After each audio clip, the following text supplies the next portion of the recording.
This is the Levels Network. I'm Justin Horo, joined by the Triple G, Willie Mason, and the bro, Lukey Stowe, with the likes of Doom. That's the only thing I want to chat about, Lukey. Let's get it out of the way. Congratulations. 35,000 likes on... Don't chip me. On? Mark the fucking Nitawase. NAWAQANITAWASE. Not bad. It makes it easier to say when you think about it like a comment. That's it. All people did was like a comment. So for context, who people aren't aware, go check out the NRL roast post. He put the try out with his reaction sort of underneath it, and I commented underneath it, what the fucking Nitawase? And his post just went mental. I think he sent me on Saturday night. So you believe your like is driving traffic towards the post to make it... It's all Mark. That's what it is, isn't it? No, I'm not like saying that sarcastically. That was like to give you some jam. Yeah. I reckon everyone reposted that, and Roasty has what, 200,000 followers? Yeah, something like that. Something like so he gets a shitload of traffic regardless. But everyone was posting that video, and I reckon that comment is just driving traffic even more so. You should send you a little. Little cashy roasty. Or a schooner at the Roy. How about that? Will you settle for that? Schooner at the Oxford. Oh, the Oxford. You got a new jam, don't you? At the new joint. At the new gyms. So, 42,733. 42,000? For a fucking comment. For a comment. I thought it was 10. 42,000 people. Said it to us when it was 10. It was 10. That shout was out to Mark. Yeah, shout out. What a fucking try. All right, before we get into it, we got to talk about the try.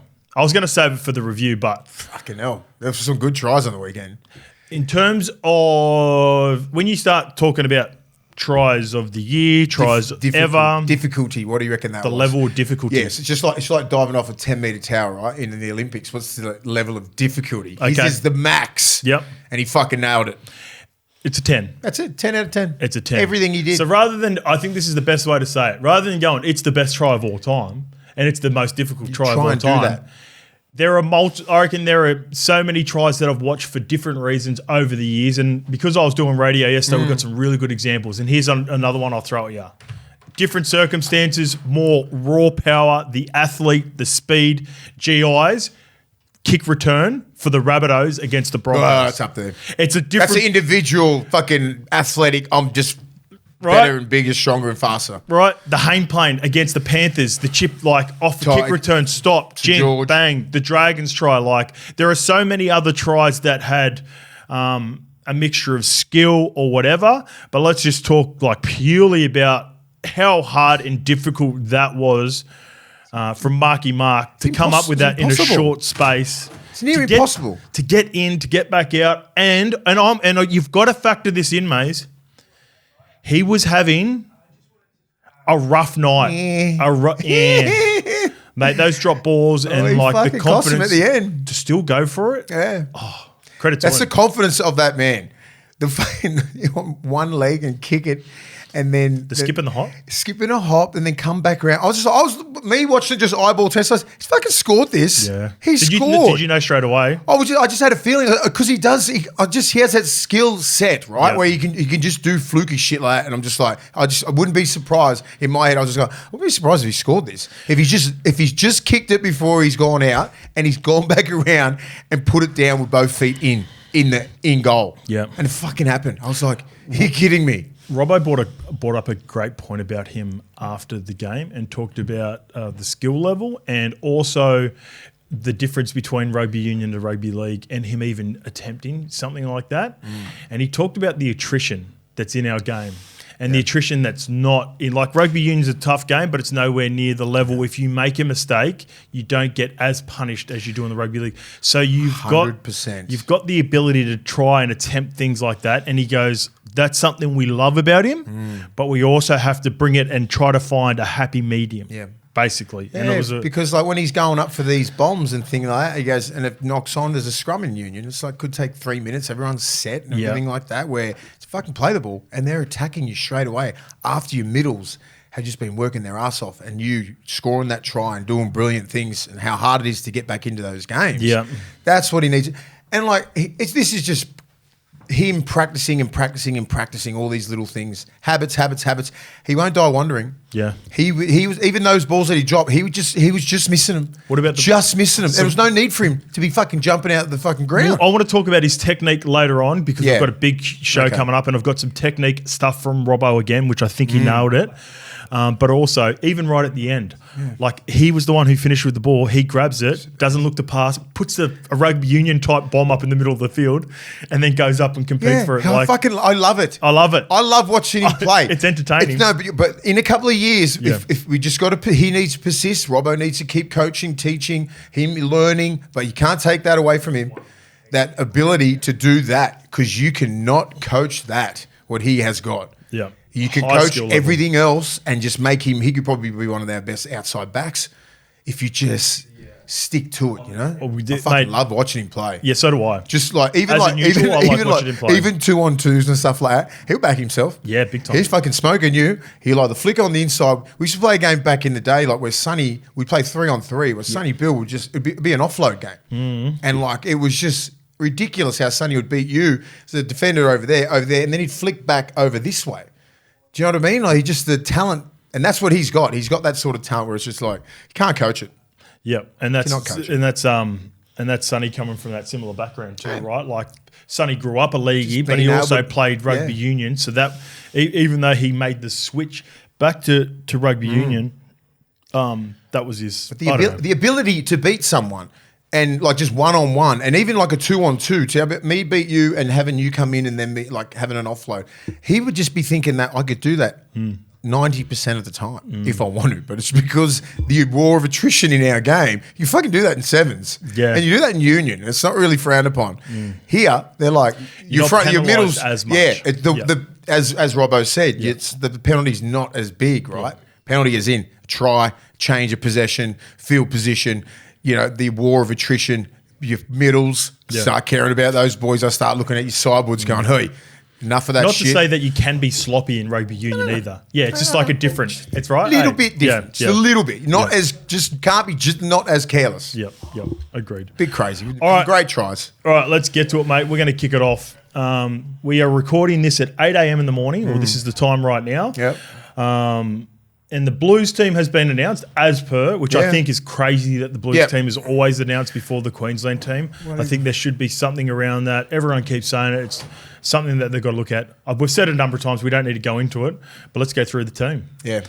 Is this what just Queensland playing Queensland games? They could just. Oh, well, they apparently. Does New South Wales have this time limit as well? To announce? Yes. So we need to find a happy medium, don't we? So because there are a couple of reasons. Apparently Queensland like to do it at a luncheon or a breakfast with the Queensland Fogs, which I understand. And we do it tonight as well. And you do it tonight, but also New South Wales like to let the players know, and the Queensland would know as well. So we're going to, like, the predicted lineup's going to be pretty close. Yeah. You just might not know exactly where everyone is fitting in the 20. So we've got the predicted lineups of Queensland. Okay. We could be getting the teams as they come through. The players are on their way. So, for example, right, yesterday I found out early that Mitch Barnett was going to be in the New South Wales team because he didn't travel with the team back to New Zealand, and Capewell went. Oh, fuck. Right? So that's the example of, like, you got a fair idea of where it's going to go. I was going to say that exact example. Okay. Well, that sucks. I thought Capewell deserved a spot. Mate, he was killing it. Your man Capewell. Got me. He put a little fire under his ass. You thank me, Capewell? No, I thought he'd be something. He would play. I think he'd play his part in this. I think so. Yep, that's fair. Wouldn't have been far off. All right, let's get to. Do you want me to go through the team, or do you want me to stop it at? Let's go through the whole team. Go 1 to 20. Number 1, Dylan Edwards. The wingers are Brian To'o and Zach Lomax. The centres are Stephen Crichton and Latrell Mitchell. The halves are Mitchell Moses and Nathan Cleary. The front row is Mitchy Barnett and Payne Haas. Reece Robson is your hooker. Liam Martin and Angus Crichton are the back row, with Isaiah Yeo, the lock and skipper. Connor Watson is the 14. Spencer Lenu, 15. Huddy Young in the 16 jersey. And Max. drum roll, Max King. Good. Max King from the Canterbury Bankstown Bulldogs with Campbell Graham on standby. Apparently, Stephen Crichton is in doubt. Stefano is also in the squad, and apparently there are concerns after the game with Payne Haas. Yeah. It was a bit of a chaotic weekend with injuries. And Big Schmoles, Homoliola Kawatu was a part of the squad. Let's start off with what a lot of people would perceive to be the snubs. Even though, like, we might not necessarily think that, a lot of people have been complaining about a few selections in particular. I'm going to start off with the most important position. Jerome Luai gets the series done last year in the 6 jersey. He is left out this year for his good mate Nathan Cleary. That must be tough for him. This is like, I was happy with either selection, right? Because you had Jerome. If Moses was going to get selected, I wouldn't have been shocked. Yep. And if Luai was in, I wouldn't have been shocked. But I think, and I was going for Cleary and Luai as a combination. That's it. 4 premierships. It's tried and tested. And Moses and Cleary haven't played together. Yeah. At a rep level. It's now a big question mark. Is what's this 10 days going to look like with the combinations of someone being so dominant, ball dominant at Parramatta, and then Cleary doing his thing at Penrith? And then how does it mesh? 2 halfbacks. Just make it fucking work. Both right foot kickers. Yeah. Jerome was a left. Yep. Jerome was an out and out 6. A lot of people will be disappointed that Jerome's not a part of the team. Yeah, and I just think Jerome, I thought I was just going to be a little bit loyal with Jerome, how he did the job last year. But then, as I said, when Cleary's out, it'd be like Lockie being out, Cam Smith being out, JT being out. Yep. He's nearly put himself in that realm. Not at this level, which he's looking to this year, but just as a player, you can't have a fit Nathan Cleary. Oh, he's not on your side. Yeah. Because it's just stupid. So one had to go, and it would have been a massive decision. Like, this is not silly. You're going up to Brisbane for the first game. Yeah. We lose this game. Here's another factor. Fucking big time comeback. Here's another factor.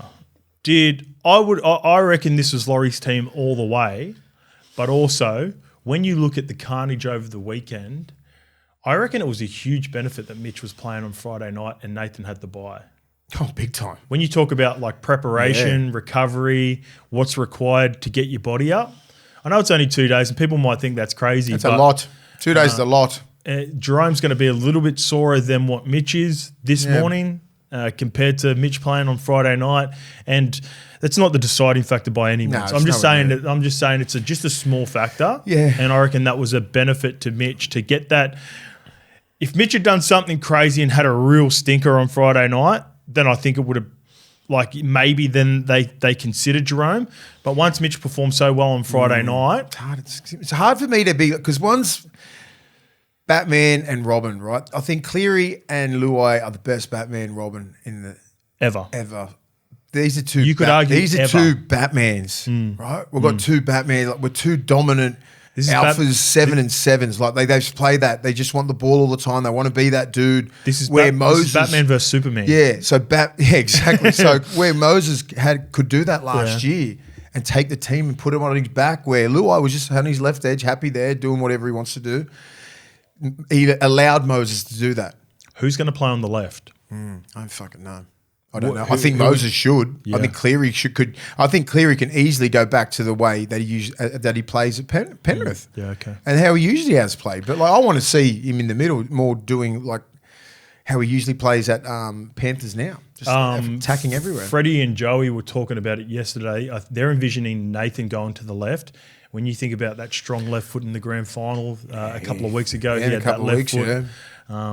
They think he could probably be the one that would benefit more from being on the left, and then that would bring in his running game more. I just think I wouldn't be allowing both these guys to be left and right. Just say where if Cleary sees what he sees, if he gets ball from the middle of the field and he sees what he bang just comes off his left, straightens up and tests everywhere. Everywhere should be like. Where Nathan Cleary wants to run, he should be able to fucking run. Okay, same as Moses. So you don't want – this is purely an attack. Oh, yeah. Purely an attack. You want Nathan and Mitch to float both sides, be on ball one time, be on ball the other time. Would you like predominantly Nathan to play 7 or in attack or like a 60-40 split? I want Cleary just to be around there the whole time and have Mose on that left edge just playing with Crichton, Terrell, Zach Lomax maybe left wing. So right centre will be Critter and Lomax and fit, Lomax, and then it'll be Latrell and Brian Toia fit. Just playing on that side would be dangerous. And then having like just Cleary play what the fuck he sees in front of him. If he gets to, if it's in the middle of the field and he can hold on the right there and then hold that, what are you going to do? You get 5-5 split. You're going to have the fullback going wherever. Like, it's going to be hard to stop if they get their plays right. But Queensland's going to have a strong team. A lot of pressure. What about defensively then? So do you like, because we're talking about offensively, do you care who plays left and right then? No. No? You're not? I think Cleary stays right because he's got Liam Martin there, and that combination is pretty good. They've worked that for years, right? Yeah. Yeah, that's a good shout. I think Liam Martin knows what's going on there. He protects that whole right edge. And just the familiarity of defending on Critter's the edge. there. And Critter. Yeah, you know that's what I mean? A good shout. It's like that's that old team back together. Yeah. You know, like I don't think anyone's really going to get through that. And that's one of the biggest things where who's going to be attacking there? Yep. Munster. Right? So he needs to be, he's got Munster in the left edge. I'm not sure who their left back role is going to be now because I thought it would be Tom Gilbert, but unlucky for him, he did his peck. Yeah. It's going to be interesting to see how they play these guys. But if they just play to their strengths and just don't fucking channel them into one part of the field, Loz should just be fucking going, play footy, guys. Right? Don't be like stuck here. If Mitch, you see something on that left or right, you fucking do it. Don't just stay on your left little lane there. I don't like that. Yeah. And I think Laurie's like that. I think Laurie he knows how to play him. Yeah. Bellamy should have a fair idea. Jeez. Bellamy's the one. It's going to be interesting to see the way this team plays because they're Penrith dominant, but also Bellamy is the assistant coach, and he would have a huge say in the style of play and the freedom in which they play. All right, we'll get to the biggest one that a lot of people perceive to be last, but I thought you had him in your 17. The last fortnight he's put together has been outstanding, and I thought Keon Kaloamatangi is a snub, and just because I love his versatility, I love what he does. I'm just surprised he's not part of the squad at all, considering the injuries. And our concerns were not. It wasn't a knock on Hudson Young or Homoli Olakuatu because we both would have had them. Start 100%. No, there's no knock on Huddy Young. We're questioning them coming off the bench, whereas Keon I think can offer more. He offers more in Origin Arena than Homoli or Huddy Young. But congratulations, Huddy Young. Hudson Young going to do a job easy. But and you know what stands out with Hudson Young as well? The Ricky Laurie connection as well. Yeah. Canberra. That's got to factor in. Yeah, it would. And I think where Hudson Young, he's not just going to come in and play left edge. Oh, I want him to play in the middle and just go and attack wherever you want. Just attack. And he's capable. And he can do that. Yeah. He can do that. He plays left edge because he's a left arm carry. He's one of the best left side players in the game. So he forced their hand. He's fucking playing so good. I don't care where he was playing left edge. You just had to pick him. Yeah. He's just playing so good. He's arguably the one of the form players of the year. If Crichton didn't get Wally Lewis and everything last year, he would have taken his spot. And I think Angus put together a really good month after a slow probably fortnight to start the year. Like it was disappointing the start of the year, and then he had a good game round 2 when they upset the Broncos. No, not the Broncos, the Panthers. He was excellent in that game. Then he was a bit quiet, but he really got his rhythm. Just hasn't come. He's been struggling to find separation in tackles, right? Where last year you couldn't get near him, right? The bumpers are out, and like he's offloading one hand, holding 3 people down. Like it was just he was on another level. He was also a luxury piece last year. Like as good as the form he was. We talk about all the players that they've lost. Joseph Manu's creating quick play the ball, generating quick play the balls. Suoliti, numbers on him, Jared Hargraves. Now he's adjusting to becoming the guy. Yeah. Like him and Rads are the vets in the group in the group now. So he set such a high standard last year. Maybe he's getting 3 at him all the time. Yeah, like so you have to. You can't go 1-on-1 with Crichton. And because they're like, you can't, because he's going to get an offload. He's going to do something. He's either going to bump you off, line break, something like that. What he was doing last year was like he was playing with kids. And then he was just, now he's getting a lot more attention. We'll see. Now he's going to be with Mitch Moses and Latrell Mitchell. More one-on-ones. Watch out for him to have some joy. Well, whoever's that 3-man is going to get a lot of elbows in his head. That will be Daly Cherry Evans. Yeah. The predicted line. Yeah, and Cherry did, and he copped it last year, Cherry. Yeah. From Angus. He's elbowing some people in the head a lot. Yeah, he'd better be careful with that. He'll break someone's cheekbone and he'll be out for 4 weeks. The biggest one, and this is for a lot of people, the biggest snub from either team. No Terrell May. And we look at the guys. They even look like, I mean, like when you're not in the 20, they're not even looking at you, are they? Well, so let's go back to the stream. What is this shit? What happened? Are you across the stream? Well, I saw it yesterday. Was that an old one? He goes, chuck that Blues jersey in the bin. Thursday. So Thursday night. He said that. On Thursday. So he's only just said it. Fuck. So here we go. So it's a stream. He does a lot of online stuff. And he looks at his phone and it looks as though he had been given information or a text or at least made aware that he was not a part of the team. And then he, on the stream, goes to it sounds like he's communicating to someone because on stream, I've watched it, you can play games and play with someone and have a voice thing in. Apparently he says to someone, you can chuck the jersey out. Yeah. And I watched that. And something about the Blues. No, because they go, because then his mate goes, all those media reports. Yeah. When it came out last week, and he said, it's not media reports. Ah. If you watch the clip that I put in the chat. Okay. You got to watch that shit, mate. Yeah. Well, I get the. I love the bit where he goes, I wanted to be a streamer instead of an NRL player. So that got me. I lost concentration. Yeah. Even before, like, the fact that he found out on Thursday that he was never, ever in contention. That's fucked. That's the part that I don't like.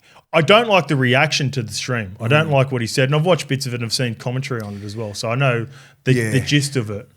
And it's purely a personality thing with Terrell. Yeah. Right? Yeah. It is. They don't look and this is what's been lingering since the Roosters stuff. Even though I disagree with it, because Terrell's a part of my team. If I'm a head coach, I want Terrell in my team. But you'd be ignorant to think that this is not a personality thing because his form dictates or at least screams he has been, if not top the 3 prop in the game. If the inform prop in the game this year or slightly behind Payne Haas. It's Payne Haas, Fanua Blake and Terrell May is your 3. I would argue that he has clearly outplayed Aden this year. This year. Like, just he's in a fucking cares. He's in the top 5 best forwards in the game. Yeah. Forwards. I think it's clear that I don't know what's happened, but I think it is a personality thing, a character thing. They don't like how he looks. They don't like. It's not like they're racist or anything like that, but just the way that the kid presents himself and talks and everything like that. I don't know. That's what it looks like, and he says shit like that, and then I don't know. It just feels like it feels like there's been a cross in his name. You know what it sort of reminds me of? It reminds me a bit of Andrew Fafita. Yep. Through the middle part of the, like, and it's more, less to do with like actions or perceived actions or rumors and all that sort of stuff. It's Andrew was the premier prop for about 5 or 6 years. Yep. I think he only played like 3 series, maybe 10. Should have a Clive Churchill sitting in his fucking drawer as well. All that sort of stuff. It's like Andrew had to play at a certain level that they just could not deny him. Yeah. But he should have been picked over a couple of guys previous to him actually making it because he was just so damaging. But Andrew was that's a wild personality. Can I add a layer to that too? Yeah. Who was the coach back then? Was Laurie Daly. Daly, wasn't it? Yeah. So that's good. That's the best. It's a good comparison. Is Fafita and Terrell May look the same? Same. Western Sydney boys talk like that. They're all like, it's just, it's whatever you're thinking. It's fucking it.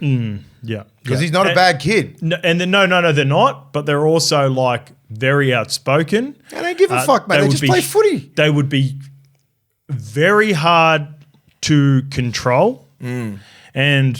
Like, you're not supposed to control a team, but you want everyone to make sure we're on the same page. Yeah. And that might not even necessarily be purely like a personality thing. Like, we talked about the frustrations with the Broncos recently about getting off the spots. Andrew Fafita was arguably the quadruple OG of that. Like, Andrew would just go on these go across field, palm, get off the mark, but create a break. And Terrell May's different to that as a player, but he's still got a little bit in that of him as well. It's like he got a halfback in a front row's body. Yeah, and Silky, like I said, he was the premier front row for ages. Yeah. I haven't looked. Can you look at how many Origins did Andrew play? 10.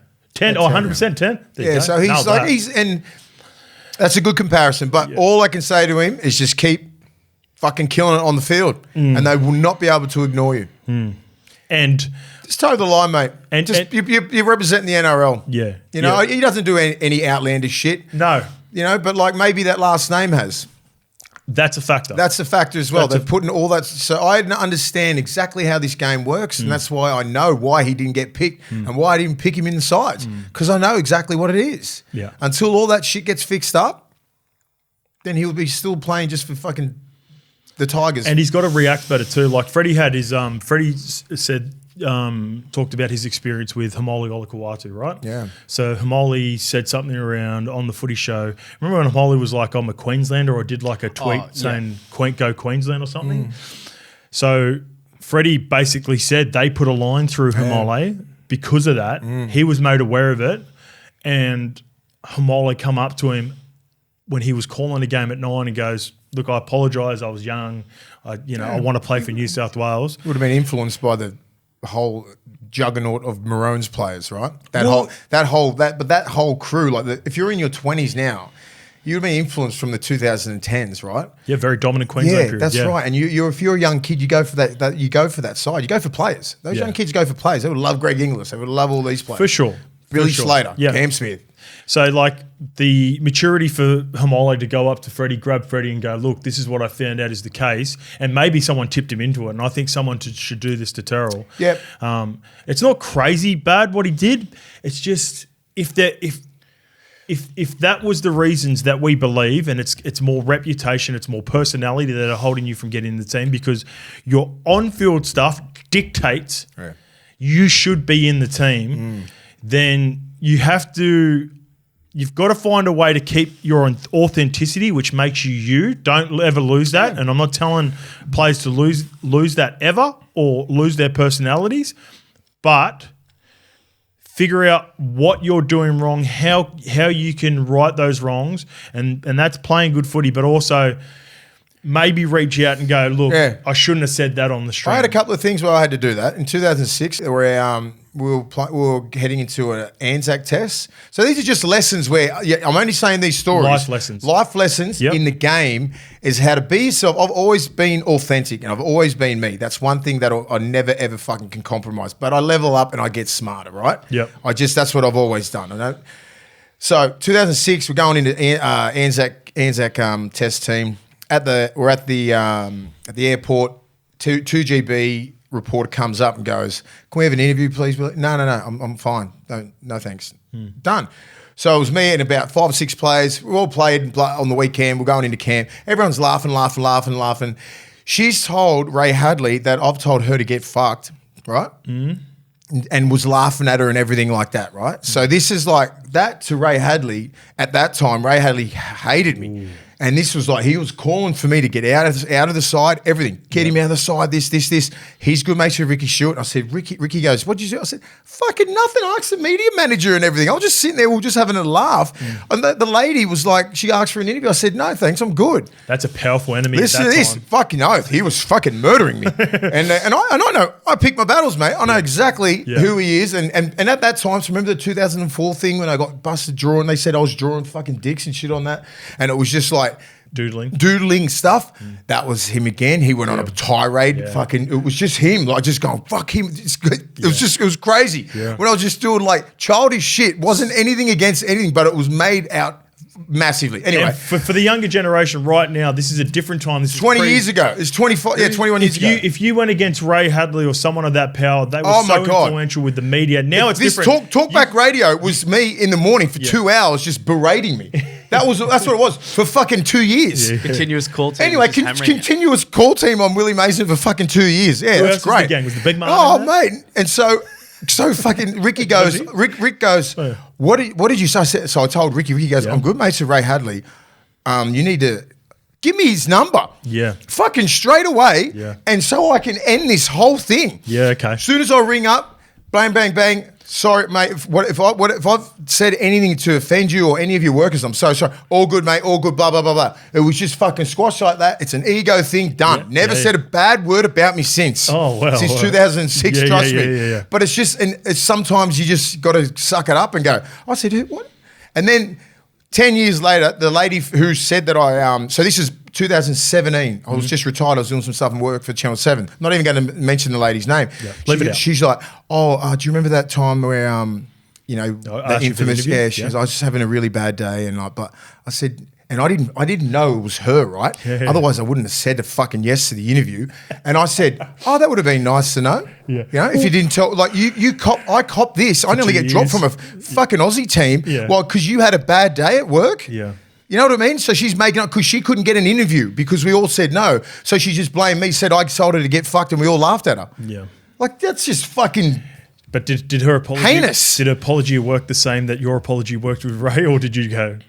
Oh, no, I sucked it up. I didn't care. Yeah. I said, don't worry about it. It's all right. Did the interview? No, I did it. Oh, good on you. I said, no worries. I said, don't worry. We all have those days. Well, that's good. It goes both ways. It's frustrating. Would have been super frustrating. Oh, it was super frustrating then. I was sitting there nearly getting dropped from a test team because of this fucking idiot. And I'm just sitting there going, and I looked at her and went, no worries. I was like, we all have bad days. I was like, I'm going to fucking walk out of here. I said, suck it up, big boy.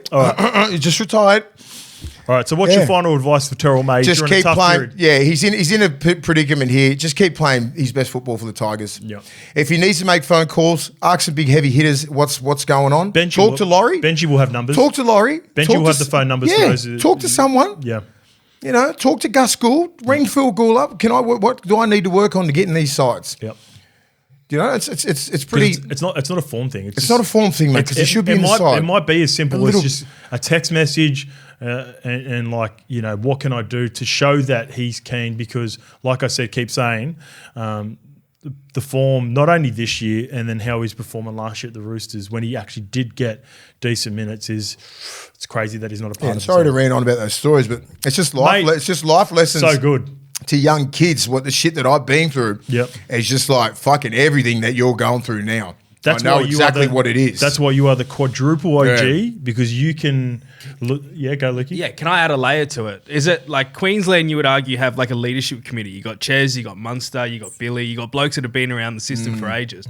We don't have that in New South Wales, so Laurie can't go to like a crew of players and be like, "Hey, he's 50-50 on this." What's your read on him? Why? Do you get what I'm coming from? Yeah. I mean, Billy, because Billy's been in Queensland and he's built that for 3 years. He can. Yeah, that's where Laurie he hasn't coached any of these guys yet. Yeah. You know what I mean? So imagine if Laurie was doing this for 3 years and we've been going really well and built what Queensland's built and. You know, like he could go to Critter, he could go to Cleary, he could go to Angus and Isaiah Yeo.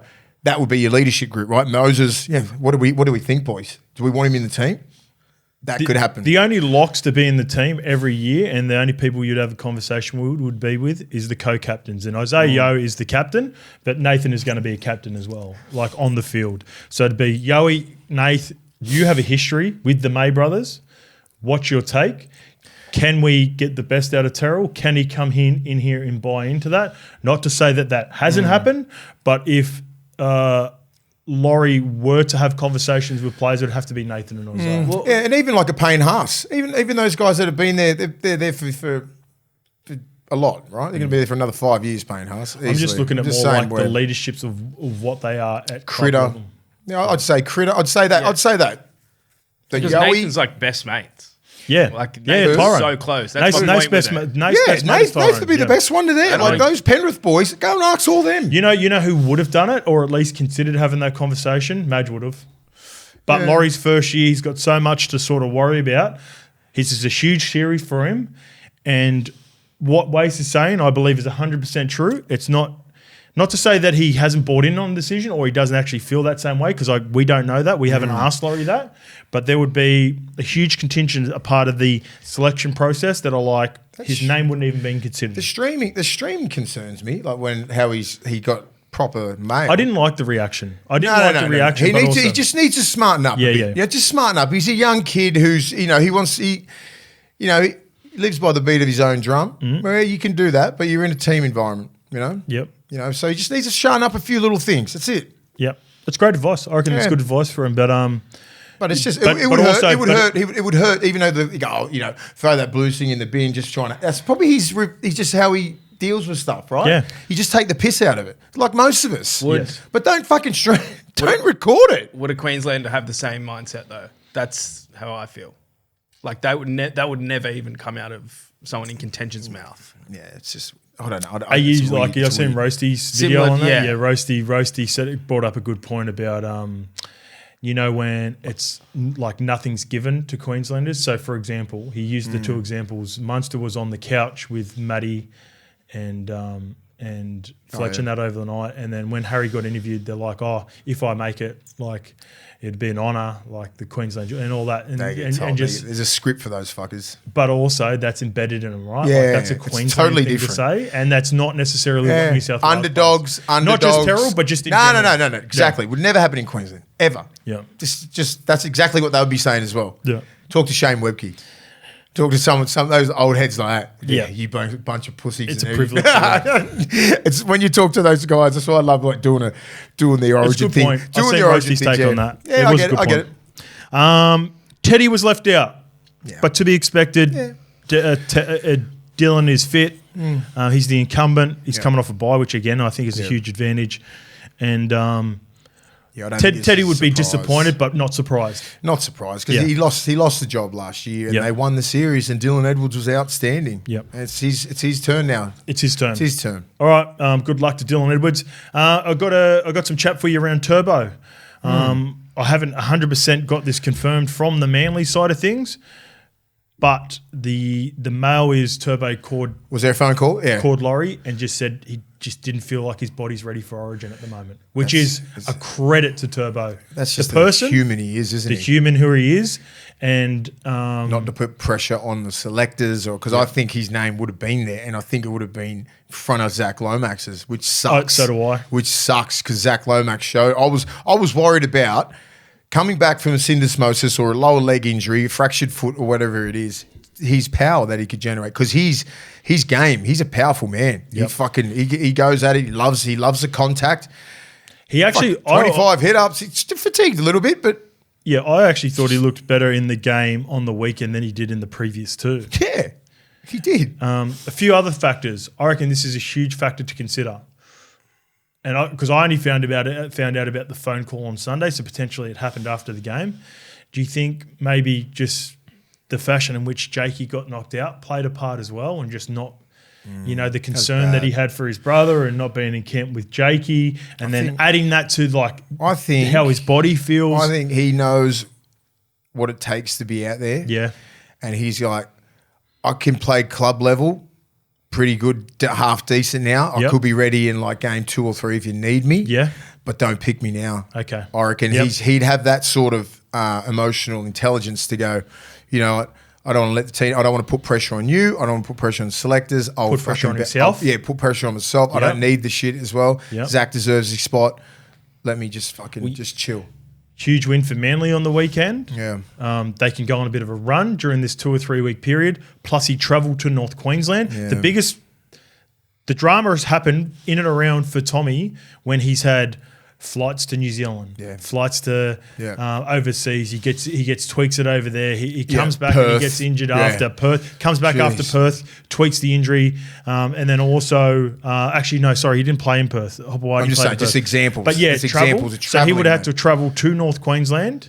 He's 6'5" too. He ain't in business. Yeah. Then I'll be putting him in business. Yeah. If I'm anything over an hour and a half, he's business. Credit to the human. He's probably in there anyway. Credit to the human, and I reckon he will. I reckon he'll play a part. He should, I think, and I love that about him. He would have ran like he's just that just says a lot about him, right? Not a lot of people would, because they're hard to come by Origins, you know. And he's like, we're gonna pick you, and he said, nah. Yeah, I'm all right. Was it Latrell that did it a couple of years ago with the hamstring injury? Yeah. Because they know what it's come back like. from a hamstring injury and he did the same just thing. sat out. I think he caught up Freddie and just said, look, I'm not going to play. And Well, these players know what it takes. Especially these players know what it takes to 100%. play Origin, and it is fucking so hard. And this first game is going to be one of the hardest games they're going to play. Up in Brisbane, all the pressure on these guys. So you need to be ready. Your body needs to be ready because when you're out there, one little thing, man, could go wrong. You could cost the team Yep. because of your selfishness. Isaiah Yeo, starting lock and captain. Are you happy with it, even though he wasn't your 13? I'm happy with it. Yeah. I knew he was like, I was just trying to play me being the coach there What and you would do.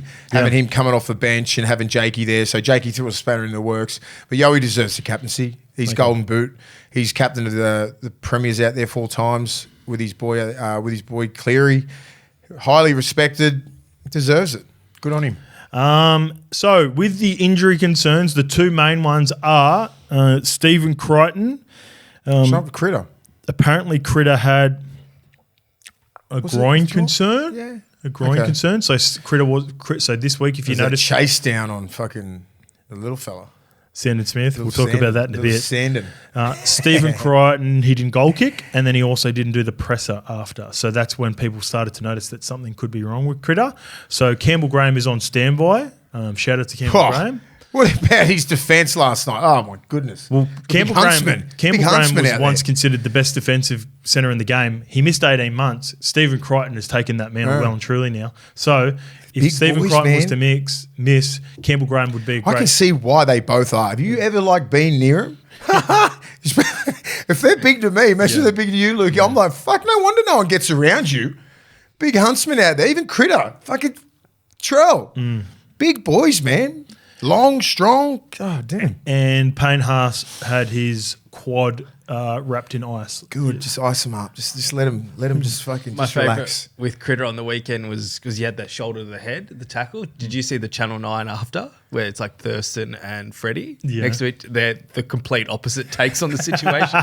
Freddie's like, nah, it'll be sweet. Thurston's like, you nearly killed him. Get him off. Were they being like sarcastic? Or No. They were being legit? Yeah. Well, Legit, like Origin Thurston's mindset. like, I was thinking he goes, "Look, you Origin, can't be nah, it's doing fine. that." Nah, give him 10 weeks. There was nothing wrong with what Nothing. But it was a great clip. JT. That's awesome. Love it. Well, we've got the predicted team here for Queensland. I'll read that out at the end if we do Yeah. not get the proper team. Got as we it. go Come on, through. Queensland. You're killing Yeah, us. we've only got 20 minutes, so go to another segment and then I'll do a piece, I'll hang get on. this convert. Yeah. All right. Before we move off the snubs, Yeah. let's speak about a couple of guys, and congratulations to a couple of guys in particular. Hudson Young for getting back into the arena, but number 17, Maxi King. Max King. Yeah. Canterbury Bulldog, mate, and for sure the form of the team have helped him get to this position. But yeah, he's a solid pick, Maxi. He's a solid pick. I think it's contentious, right? But I think you look at I heard Max King's name getting thrown around before the Brisbane game. Okay. And then we got fucking worked. Remember? I said, fuck, well, that's the end of that. And then his 2 games after that, his stats against Canberra and the Roosters, and how the fuck did he survive those 2 hits against Spencer? We'll get to he's that. just tough as shit, right? He's just tough. He's going to do a job. He ain't going to be like, he's not your Spencer Leniu. He's not your fucking Payne Haas. No. But he ain't going to let you down. He's not even Mitchy Barnett. He's just Max King. And he's the fucking best dude you'll ever meet. Yep. You know what I mean? Like, and you couldn't wish a better, like, congratulations to Max King because of what he's worked with. Yep. You know what I mean? Like how he's worked his ass off when Ciro got to the club. His movements weren't great. Like everything, he come through the 22, 23 sort of system. Yep. And then like he's just been working on his game so much to a level now he's in a fucking New South Wales team. So here's what Dave Riccio he did this post yesterday. So the story for Max King, when he arrived at the Bulldogs, he was forced to stop playing with his previous club, the Melbourne Storm, in 2021. He was unable to run or walk due to a foot deformity known as Hageland's syndrome. It took him 533 days to play his 51st game after playing his 50th game. He's now played 126. He's in the first place Canterbury Bulldogs. And he is now playing Origin. And this is what people don't know. That's the thing. And that's 500 and something days to another game, right? And because I remember watching Max King, because I think he's from up north. He's a New South Wales boy, but he's from near Newcastle. And I remember he hit the scene. And I was like, he's all right, this kid. He's all right. When he's about 20, 21, like he was in that squad when they won the grand final. He was, he was around there. Yeah. So he goes all right. And then you didn't see him for ages. Yeah. But he's bigger than you think. He's unassuming. He'll give you fucking 180, 200 of the best most games. I think he's averaging something like that for us. He'd be 150 He's minimum. he's easy and he's got good minutes. Yep. He's learned so much. He's been the biggest benefactor of the coaching of Ciro system. and Travis Tuma and Ruben. Those three, like the Maybe not Rubes. No, not Rubes. No, I'll take Rubes straight out. Actually, it's all Travis Tuma and Ciro. The training and just his efforts and the way that he's put in the work in the last 2 to 3 years. It's I've seen it. Yeah. I've seen it. I've seen the transformation physically and mentally. So he goes into games thinking, they're winning games, and he's our man. You're 100% right. This is a great. Fucking great tick story. of approval for not only Max King but also the system at the Bulldogs and what Cameron Ciraldo, because he would not have been on the radar for anyone 3 or 4 years ago. And like everyone goes through their journey. Yeah. Like you look at Mitchie Barnett. Like, does Mitchie Barnett ever play 4 years ago? Does he ever play Origin when he's playing for the Newcastle Knights and Adam O'Brien? Probably not.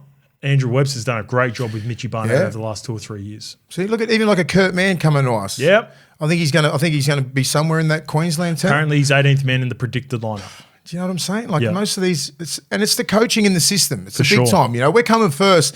It'd be fucking highly disrespectful if we got one person in there. You know what? And this is the biggest rep you can give it. It's like players making origin from the very successful Melbourne Storm system for a while. Like Penrith have done the same. Big time. You got to be winning. winning. Last 5 years have been Penrith players making it. Yeah. When people were like, oh, is it, does he deserve it, or is it just the team's going well? Yeah, that's when you make it. When you're going well, the team's going well. Yes, you get the nod over players that are not in the top 8, and that's just the nature of winning mentality. Yep. So well done, Max King. All right, we'll get to the Queensland team in a bit. It's a predicted team at the moment. Apparently, the teams are going to be dropping around 9 a.m. We're 10 to 9 now. So we will go to let's crack. Oh, you want to crack my can because you already cracked yours. Yeah. Crack that for your OG Bull of the Week, Mace, which is Adam Fanor-Blake. Yeah. I don't even have stats. I don't even care because what I do is just go off the eyeball test, and I usually go off the hardest game.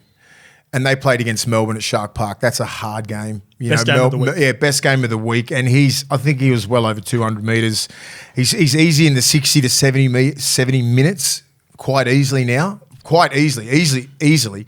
Probably about like 25, 30 tackles, but his defence has picked up so much. He's way better defender than he was about 5 years ago because of like the system in the Warriors, and now under Fitzy, he's really thriving. So just he's fucking and the maturity of him. The maturity. He just like he doesn't carry on. He's not in these little scuffles anymore. He doesn't care. He's just like, I'll just score tries and get 200 metres of the best behind you. Like he creates so much for others as well. When he's around there with Brayley, like Brayley can have the back and all these other all the lines that they're running all comes off him because you need to double team that kid. Yeah, he's fucking that good, and he scores tries like the best of them. I've known Adam since he was a young fella. Yeah, he actually lived with my parents at their house, and he was a rogue. He was I've watched him closely over the years. I can tell when Adam's in a mood, when I just see the body language. Over the years, I've been able to say, and I know he's now at that point of his career where, he's good against the lower teams, gets the job done, still going to put up big minutes. He goes to another level in big games. Yeah, and he could be the difference for the Cronulla Sharks, mate, because the knock on the Cronulla Sharks is they're a solid top 4 team and they struggle against the top tier teams. You could argue Adam's the opposite. Adam sometimes looks a little bit disinterested against the lower ranked teams. Yeah. But if it's the Melbourne Storm, you get 1 try, 20 carries, 249 metres, 118 post contact, 32 tackles, and 1 miss. How's that his stats? That's the stat line. Or if you think about him playing against New Zealand and Australia for Tonga, he has the ability when you put premier players in front of him or a premier team, which is exactly what the Cronulla Sharks need. That's what he is. He's the opposite of what Cronulla have been in the last couple of years. He could be the difference, mate, between them being a genuine contender. I think so. I think he is because of what he brings, obviously, but the way that he creates for others. Yep. You got to have a look when you look at the Eagle cam above. It's like when they're all looking into him from marker A and B, all looking into him, and C sort of going fuck. because he's got that mad footwork. He catches with the ball, moves with the ball. Like, you know, how they were saying Ezra Man moves with the ball yesterday? Yeah. That's what that big man does. Yeah. But 125 kilos of it. He's on every tip sheet near the line.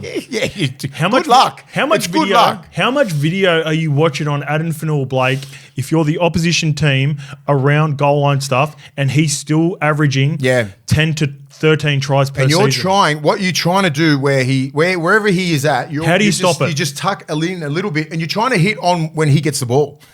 When he catches, your line speed needs to be that. But he's so good with his footwork that he will move a little bit. So the shoulder becomes an arms tackle, and then this guy comes in. Do you know what I mean? He's a nightmare. Nightmare. And even if I'm trying to track your inside, if I'm a little bit on the inside, he'll move back this way with the ball. Like, that's what I mean. That's a skill set that no one's got. Not really, not for that size, right? I understand exactly what he's doing. He's moving with the ball to see what this guy's doing. If he's coming up from the inside or outside, he'll just come this way or that way. And he's big enough and skillful enough to grab beautiful hands, tuck it, try. You know who he is? You know who he reminds me of? You know what's a comp for him? And I'm going to go back to a throwback in the NFL. He's the bus, Jerome Bettis. He's goal line touchdown. Unstoppable. Imagine that. Remember the bus just... Pittsburgh Steelers just running over people. You couldn't stop him, but also had silky underrated skills, football. Man. So good. Him. Adam Fanua. That's my OG Bull. OG Bull the week. All right, my young buck for this week is the Thursday night game. The Women's Origin. The New South Wales women have secured their series already, and they're looking for the first clean sweep. Sweep them. In 2 years of playing a 3-match series. Olivia Koenig. What a gun. Olivia Koenig. So we just talked about Adam Fanua-Blake's stats.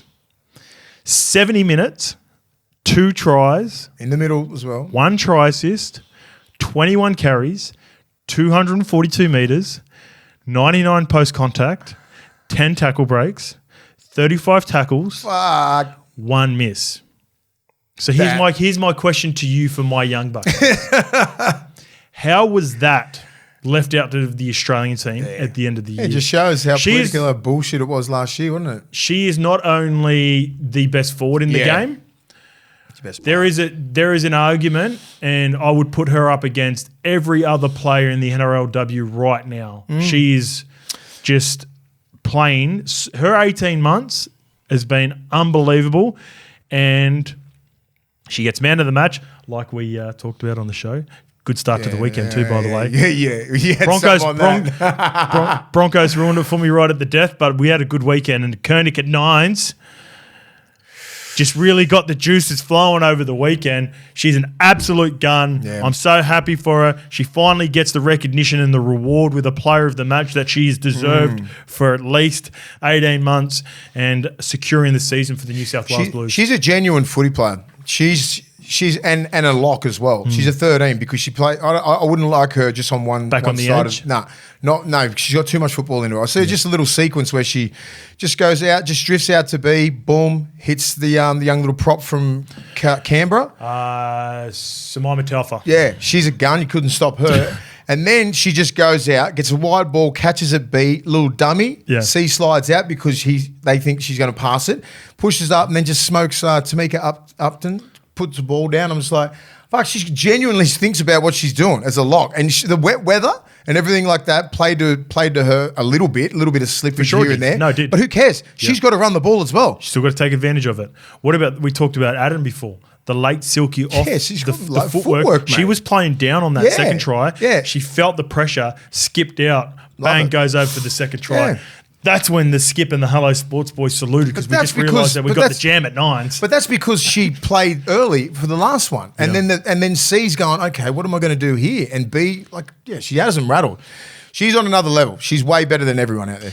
And she's working with 3 Spencer Lenyus as well. You got Samaima Taufa, because all you got to do is and Kennedy Sherrington was fucking unreal in this series. That's all you got to do is just all I'll be doing is supporting her. She's just going drop, tip on, drop, tip on. Yep. She's dictating everything through the middle. She's a gun lock. Don't put her on an edge if you're a coach of hers. Don't put her on an edge. Well, John Strange is her coach at Roosters level as well. Yeah. And she had a similar stat line in the grand final too, where like the best thing about Liv, and we just said this about it, Adam, is the best part about Olivia Koenig is she plays her best games on the biggest arenas.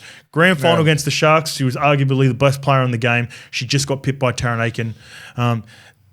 Whenever she played Origin, if it wasn't for Shannon Marto and Queensland winning the series, she gets player of the series last year, and she's got man of the match in this game, and she'll probably get player of the series in this series as well, as if she has a half decent game, like a 7 out of 10 in game 3, which I'm assuming she will have. So shout out to Liv.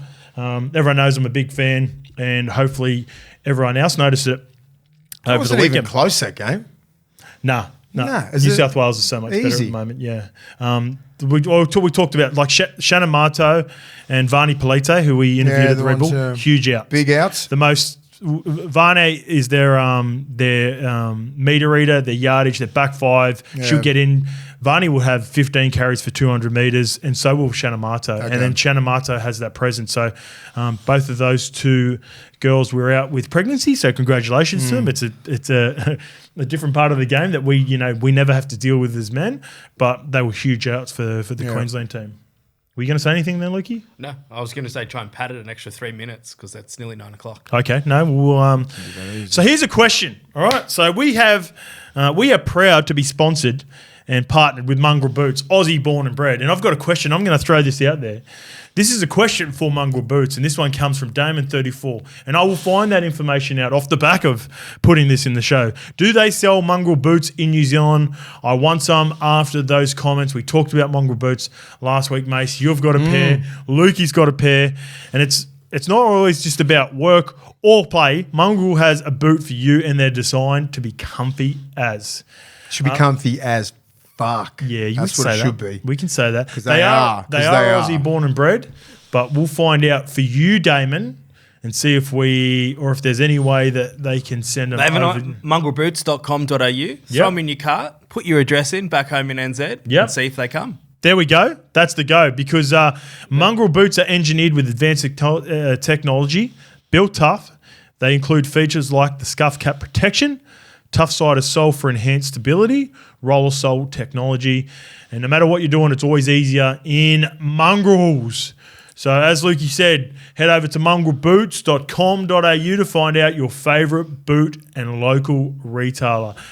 Owned and operated since 1930. OGs. What? OGs. Come on. OGs been around for a minute. No wonder they got their fucking best boots. When you've been around that long. It's not like, exactly. You get it right. I expect this. You get it right. You got to get it right. Shout out to Mongrel Boots. I'm going to argue yes, because on their website there is an international phone number. So 8667 2555.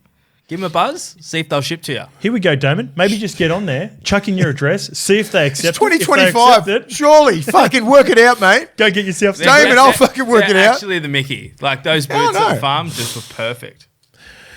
All right, let's get to so we'll get to I've got one news topic that I want to talk about, and it's big news, and it's been very controversial. And then if Lukey lets us know about the Queensland team, we'll get into that before we do. By the time this segment's finished, we'll have the Queensland team. Do you know it's 100% 9 o'clock? No, it's always 9 o'clock. All right, awesome. It's going to be 9:30 like you. Maybe they forgot their alarm. I've been texting the content people trying to get an early tip.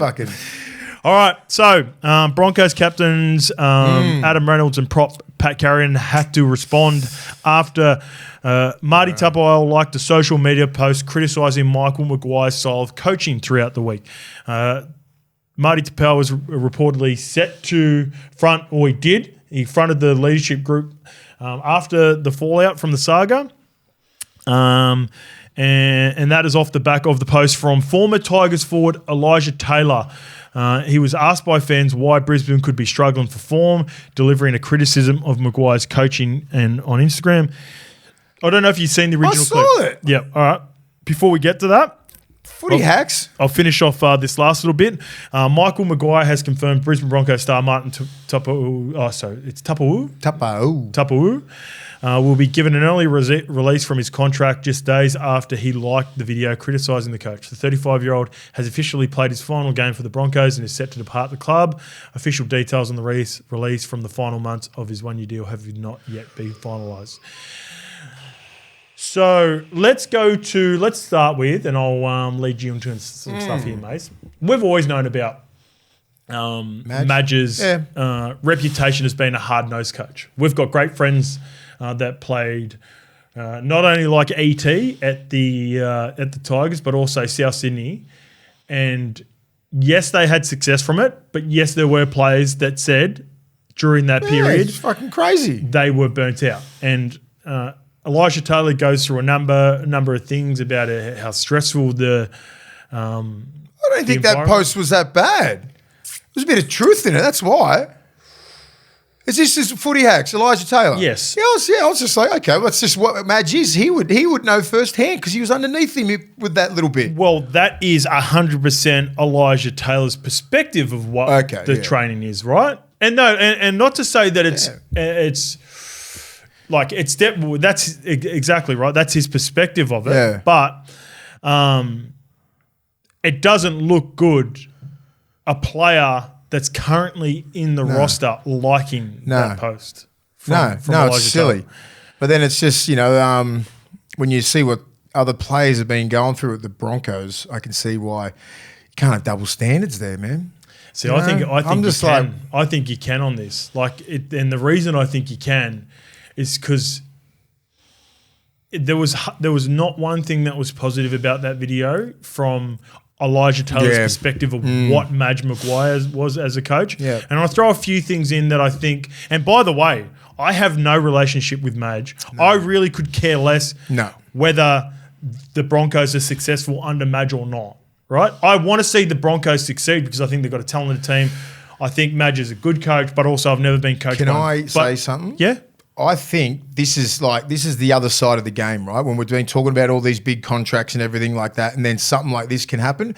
This is Madge inheriting him as a player, probably not liking him as a player, wanting to get rid of him to clear up some space to try and sign Payne Haas again or someone else, and that's what it is. It's a numbers game because I want to clear space, and when little excuses like this is what happens.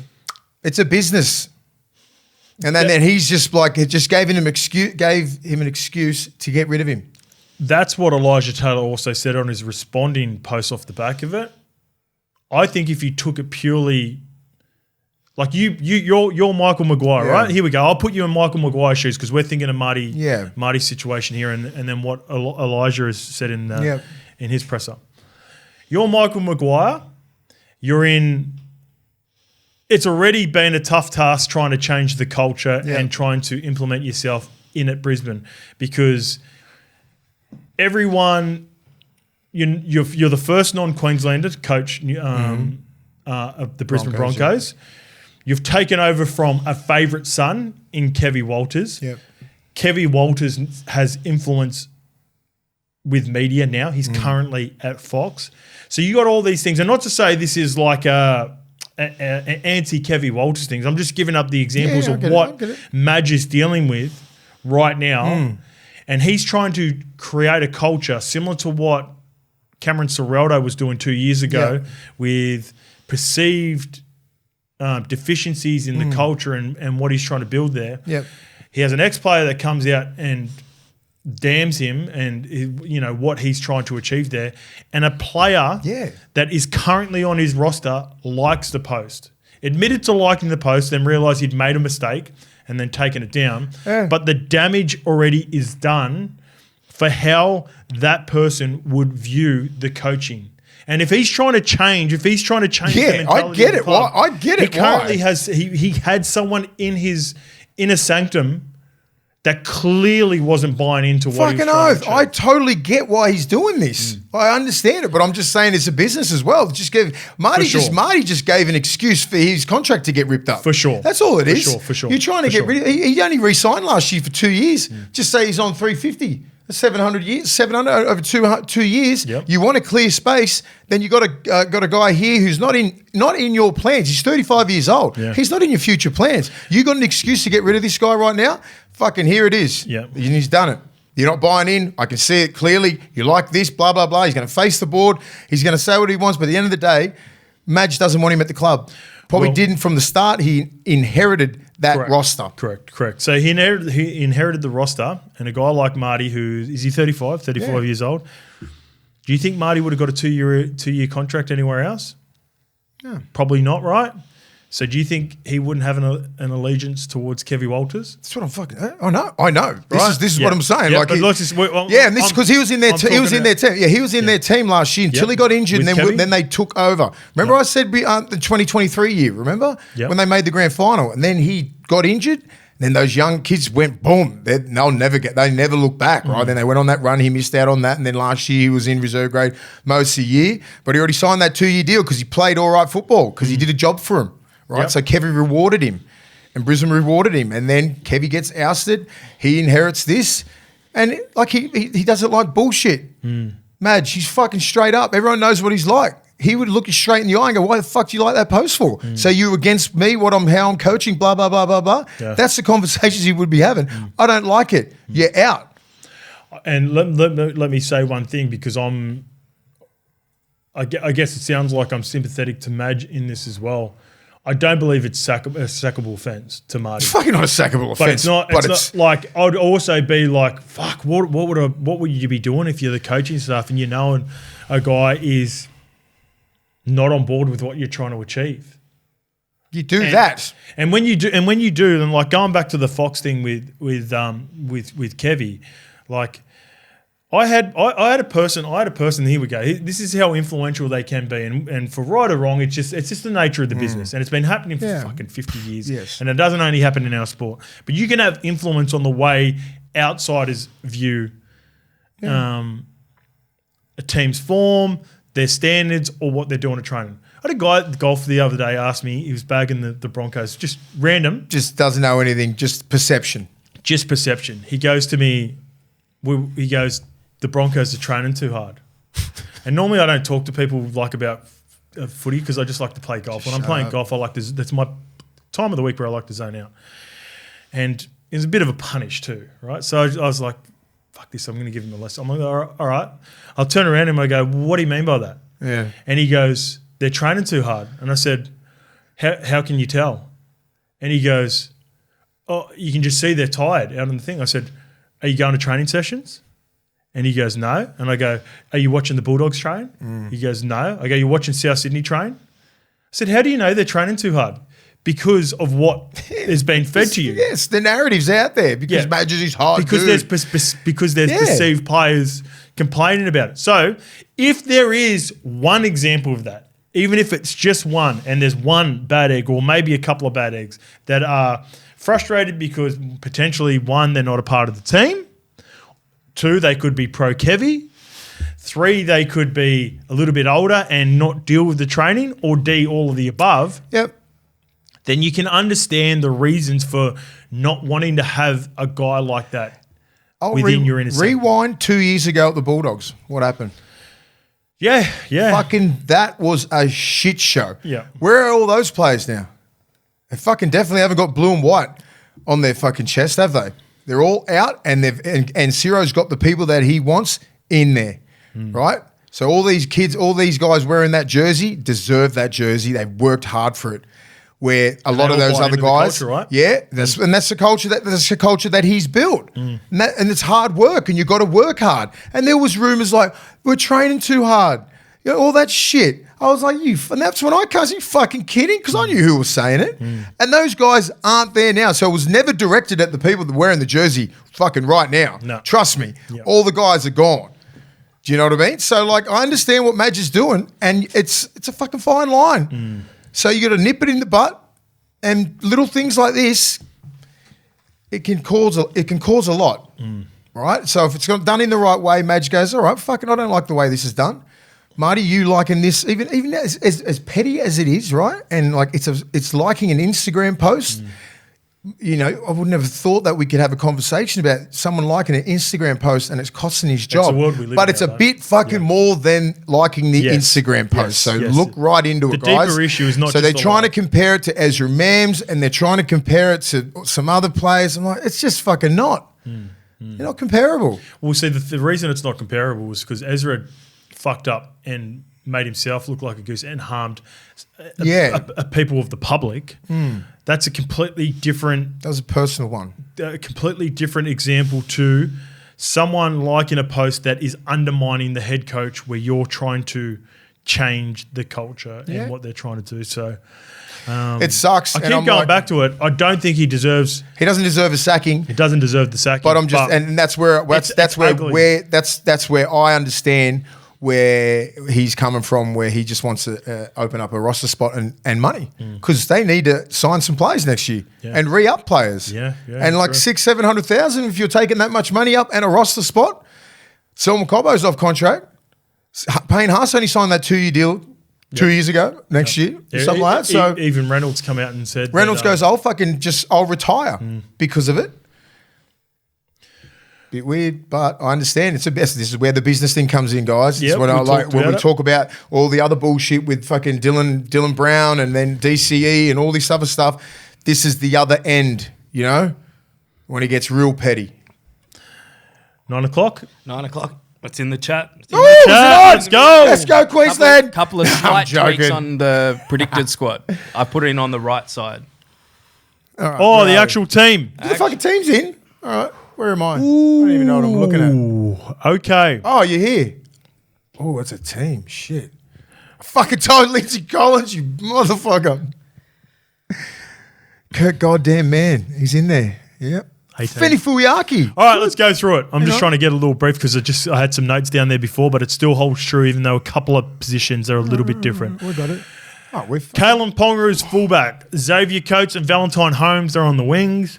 Robert Toia. Yeah, boy. And Hamiso Tabuai-Fidow are the centres. Cameron Munster and Daly Cherry-Evans are the halves. Mo Fotuaika and Tino Somali up front. Harry Grant at hooker. Ruben Cotter goes to the back row with Jeremiah and I. Patrick Carrigan. Tommy Didden, the 14. Lindsay Collins, 15. Beau Fermor, 16. And Trent Leo, 17. Yeah. Kurt Mann, 18th man. Jesse Arthurs. Yeah, he's good. 19th. Yeah, nice. Wow. And Kuli Kefu, Fene Fuiaki. Yeah. Good boy. Good work. Wow. Yeah, nice. So, all right, let's just start with this one. I haven't had time to prepare for this one for the notes, but let's just start off with Kalen Ponga. The form at the Newcastle Knights hasn't been great for the Newcastle Knights, and it's a reflection of how he's been playing as well. I have no doubts that he's able to put that aside and he will kill it for Queensland. No doubt. Newcastle probably up there with one of the worst teams in the comp at the moment. And KP's at the back there trying his ass off, but nothing's coming off. It's not like it's not a lack of trying. He ain't sitting back there not trying anything. In this arena, he'll thrive. Around these players? Yeah, around these players. He'll probably need this just for a bit of a pep up, you know. All right, if we thought the Terrell May non-selection was contentious, this is it more so, but for the right, I guess a positive way, and the biggest smoky of all smokies, Robert Toia, 7 or 8 games into his NRL career, will be playing centre, and if he plays on the same edge that he plays it for the Sydney Roosters, he will be going against Terrell. Terrell, he's Billy ain't fucking around. Billy knows it. Physically, Robert Toia is a beast. He can fucking but this is a different beast he's going up against. He's a beast. He's a different beast. You know what I mean? Like you got Trell, the Origin Trell. That's who you're going against. It ain't fucking South Sydney fullback Trell. Origin Trell's a different man. Robert Toia, you got your fucking hands full. And congratulations, but welcome to fucking big leagues. And this is going to be outstanding little battle on that edge. I can't wait. God, he deserves it, man. He's been outstanding for the Roosters. I'm not saying that I think he would have been eventually an Origin player, but he's been fast tracked. Billy's backed him. Obviously, Selwyn Cobbo, that's not worked out. I think it was the Murray I don't think Selwyn was ever part of it. Selwyn was never going to be there, but Selwyn so. could have easily been put at 5 and Val in centres. I think it's... You know what I'm saying? So I don't think he doesn't even look at Cobbo as a fucking Origin player still. That's my thing. It's not about Which is so weird because I thought he's been outstanding this year.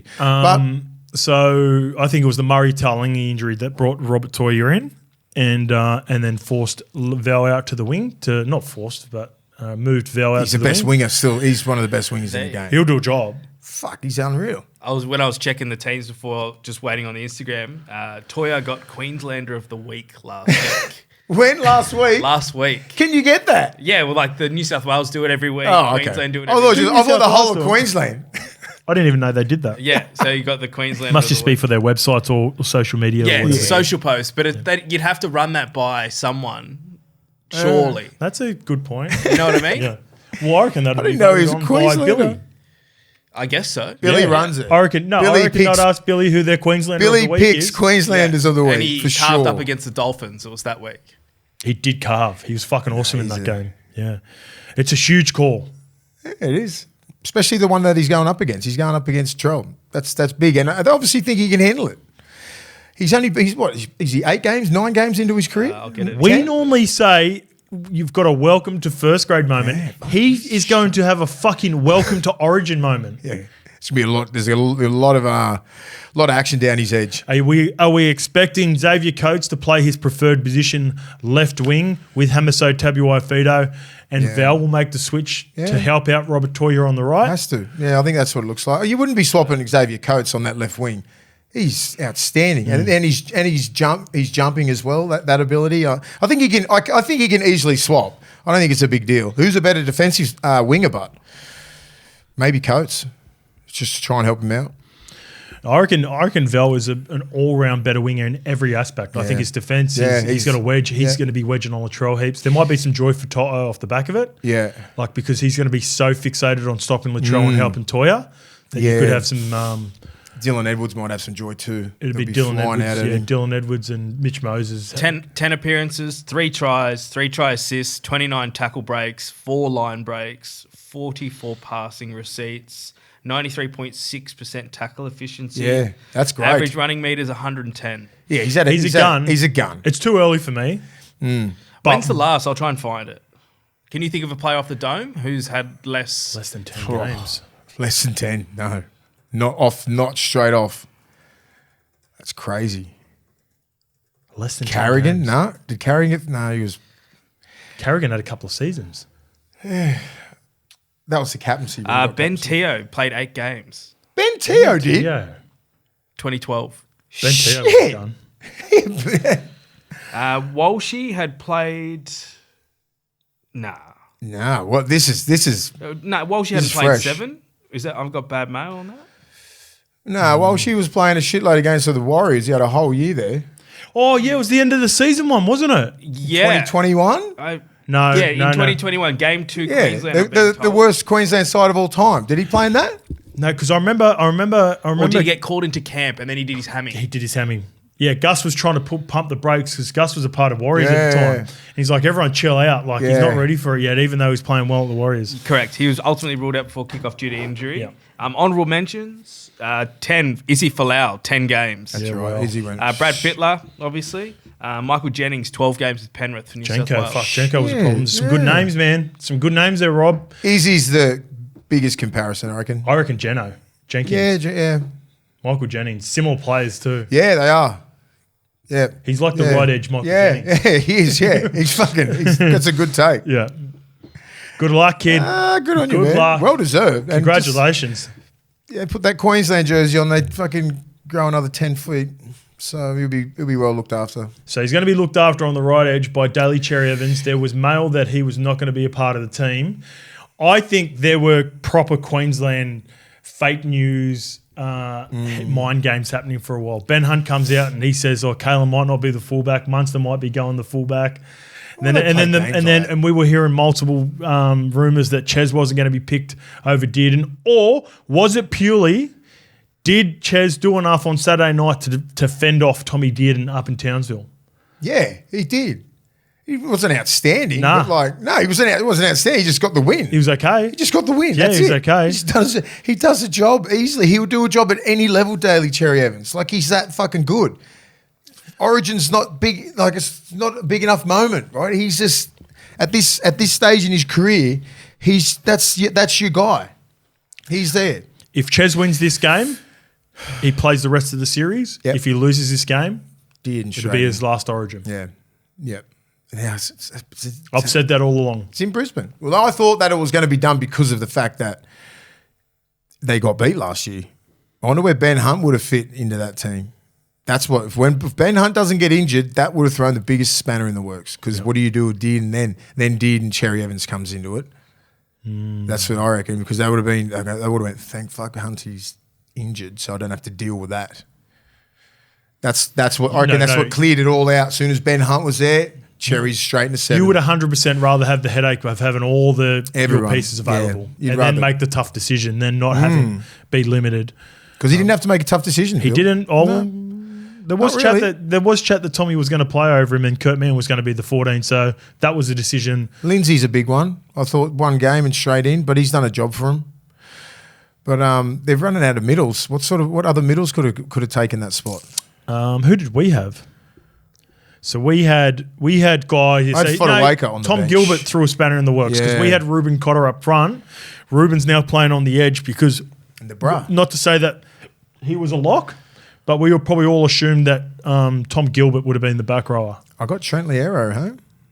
Yeah, nice. I backed that. I thought he'd be somewhere in there because he can play every position. He's fit and he's playing some really good football. Kurt Mann's a good one. I thought he would have been, No, you can't. Soon as Ben Hunt was down, Dearden is that 14. So he's your best 14 in the game. One of them. They love picking up Bulldogs at 18. Oh, does that mean Kurt Mann doesn't play? Yeah. Oh, that's another. Shout out to Jesse. Shout out to Jesse Arthurs. I would have thought they would have made. You know what? Factoring in that they've got a youngster like Robert Toia in the team, I think that's their young player for this game, and then that maybe is the reason Jackson Purdue is not in the position where Jesse Arthurs is currently. Yeah, but Jesse's been unreal. He's been great. Jesse's last couple of years. Because remember, Coates was the winger there, and he's a fan favourite, and he was a gun. Just got him out of his position. And they're the OG too. What's his name? Dane Gagai. No. Gags. Gags. Fuck. One of the greatest Queensland wingers all time. Dale Shearer. No. What? They've beat someone. He beat someone out. Well, yeah. He's playing reserve. Come on, mate. Try scoring animal. Played heaps of Origins. Fuck. Why am I forgetting his name? Who's he played for? Give me something. What team? Broncos wing. Broncos. We're talking about who Jesse Arthurs beat for Broncos. Oh, Corey Oates. I said Oates, didn't I? Oh, did you? I said Oates, yeah. I said sorry. he beat. I might have said Coates. Coates. Yeah, you said Coates. Yeah, that guy, he beat him out. That's what I was saying. That's why I was giving him a massive rap. Bo Famore's in there. The bench, fuck. I don't know. New South Wales will win. 3-0. Here we go. Let me ask you a question. Does this Queensland team scare you in any way? No, not that much. Not really. I think they're all guns in. I think the space there with the Robert Toia. Yeah, that's the problem. You can really exploit that one position. Forwards evenly matched. Yes. Not even fucking worried about from Fodawaker, Big Tino, Rubes, Nanai, Carrigan, Lindsay, Famore, they'll cancel each other out. Yep. Tino's going to go fucking up against Payne Haas, and that pretty much nullifies both of them. Take them two out of it? They're both animals. Harry Grant's another level. Mo Fodawaker and Mitch Barnett will cancel each other out? They're just hard. That's just so even. Then you just got to go down to the class players, right? Ponga. Does Queensland have a Spencer Leniu? Not really, no. No way. Lindsay No one has a Spencer Leniu. That guy's on a different level. No one is that man. Mo Fodawaker runs hard, but he ain't got nothing on Spencer. I reckon Lindsay starts, Mo comes off the bench. Yeah? Yeah, I think that sounds better as well. Yeah. If he just... you got that one game in, he knew he had that one game in. He goes, I'll go hard here. And then it comes down to the spine. Harry Grant, Cherry Evans, Munster, Kalen Ponga. It's a fucking good spine. Then you have a look at ours. We've got Dylan Edwards in there as well. And Dean, yeah. So you got Cleary, Moses, Dylan Edwards, Payne. I mean, not Payne. Fucking Robson. Yeah, Robson. It's like their spine's probably better because of Harry Grant, and their 6 Munster is a different level. Kalen Pong is a different level at that level, right? Because Reece Robson doesn't engage the markers. You know, Robbo's straight from the ground. He doesn't run. He doesn't run like Harry Grant. Yeah. As soon as that'll be our whole game. Will be predicated on no quick play the balls, which you cannot help in Origin. If Tino gets a big run, if their back 5 gets a big run off out. I'll start that again. It's hard. Just wait. You don't like their whole game, I'm just saying their whole game will be predicated on quick play the balls. As soon as they go, that'll fucking engage Harry Grant. Like you just can't have him coming out like that. Like what he does with Melbourne, he's nearly unstoppable. Do you know what I mean? What he does with Melbourne, when Melbourne get on that run, I was like, fuck it, he wasn't playing like that last year. So that's what it is, Harry Grant. He's the key player. I'm looking at Ruben and Jeremiah. I reckon Ruben will play right. Yeah. No. Jeremiah will play. Fuck. Do you want? Does it matter? Yeah, the thing it does, because I'm just thinking about the makeup around Toia. To your point. Yeah. With Ches. I want Ruben there. And Angus Crichton. I want Ruben at right full. Yeah, potentially. Nanai, he's been defending like a beast. Yeah, but Nanai's been playing on the left, and the biggest deficiency and lapses in judgment for Nanai sometimes. Indeed. In its defense. So do you want the question mark of? I want Ruben Cotter being a dog. If I'm I think so. If I'm Bill, I'm like, that's going to be protect Cherry and Toia. Yeah, because Cherry was copping elbows and that from Crichton. I think there's going to be a lot of work on Crichton getting at him for what he did to him last year. He monstered him. And guys like Tino and all that, they take that shit personal. They'll take everything personal what he did to him last year. So who were the stars that were missing? Sorry, remember like the elbows and that? He was like having like Cherry on the ground and he's embarrassing him.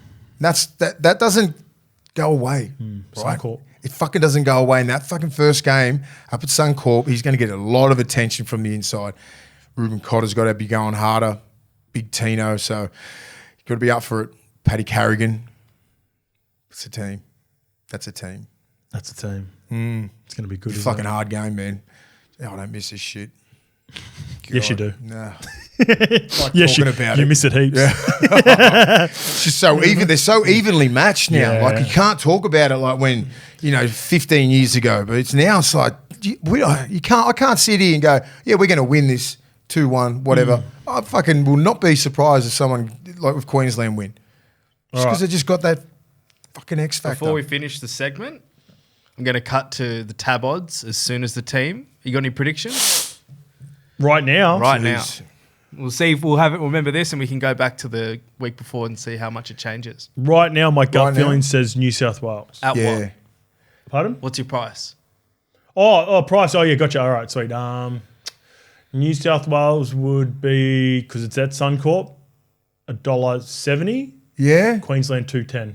Oh, he's a bookie, this bloke. He's fucking oath he's a bookie. New South Wales, Tab have a $1.70, Queensland a $2.15. Oh, shit. Yeah. He's an SP bookie here. 9:30 a.m. No wonder I get value for odds over the weekend when I can pick the odds. The line is 2.5. There you go. Oh, I don't care about the line. I was just like, what? $1.70, $2.10. I think. For those who are punters, that's an obvious prediction. Yeah. Okay. But for those who are not totally across it, I could be wrong by like 5 or 10 cents. Yeah, but you never know how once the team lists are out, how much it swings, you know? Yeah. There you go. Wow. All right, who do you reckon? When are we going to go through this and pick our winners? Monday. People still call you a turncoat. What? How? Why? All the time. It's like people forget he's from New Zealand. He goes for his mates. Once Munster and that retires. DCE. I had this big fucking spiel ready to go if they left DCE out. Straight with the New South Wales jersey. I was going to ask you for your forgiveness and if you would welcome me back into New South Wales, but I'm staying with Queensland. I'll welcome you back. Come on, mate. but it's just a G up. Also, I can officially get my Momax 56 jersey now. Oh, yeah. Off Congrats. the back of the Momax bet. Jeez, I was on fire over the weekend. What are you really gambling with for friendly competitions as well? Koenig, Nines, tick. Momax, Eels win, tick. Yeah, you got that. Brisbane fucked you, didn't it? Sharks plus 4.5. 2 wingers.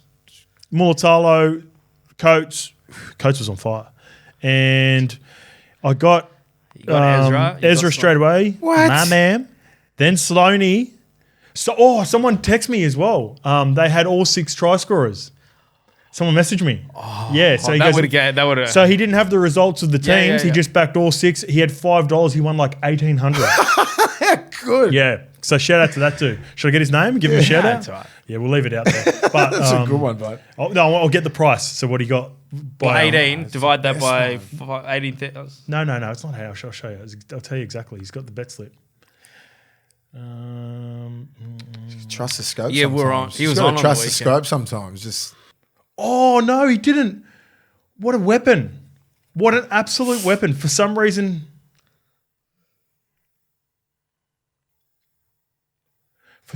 he left it out.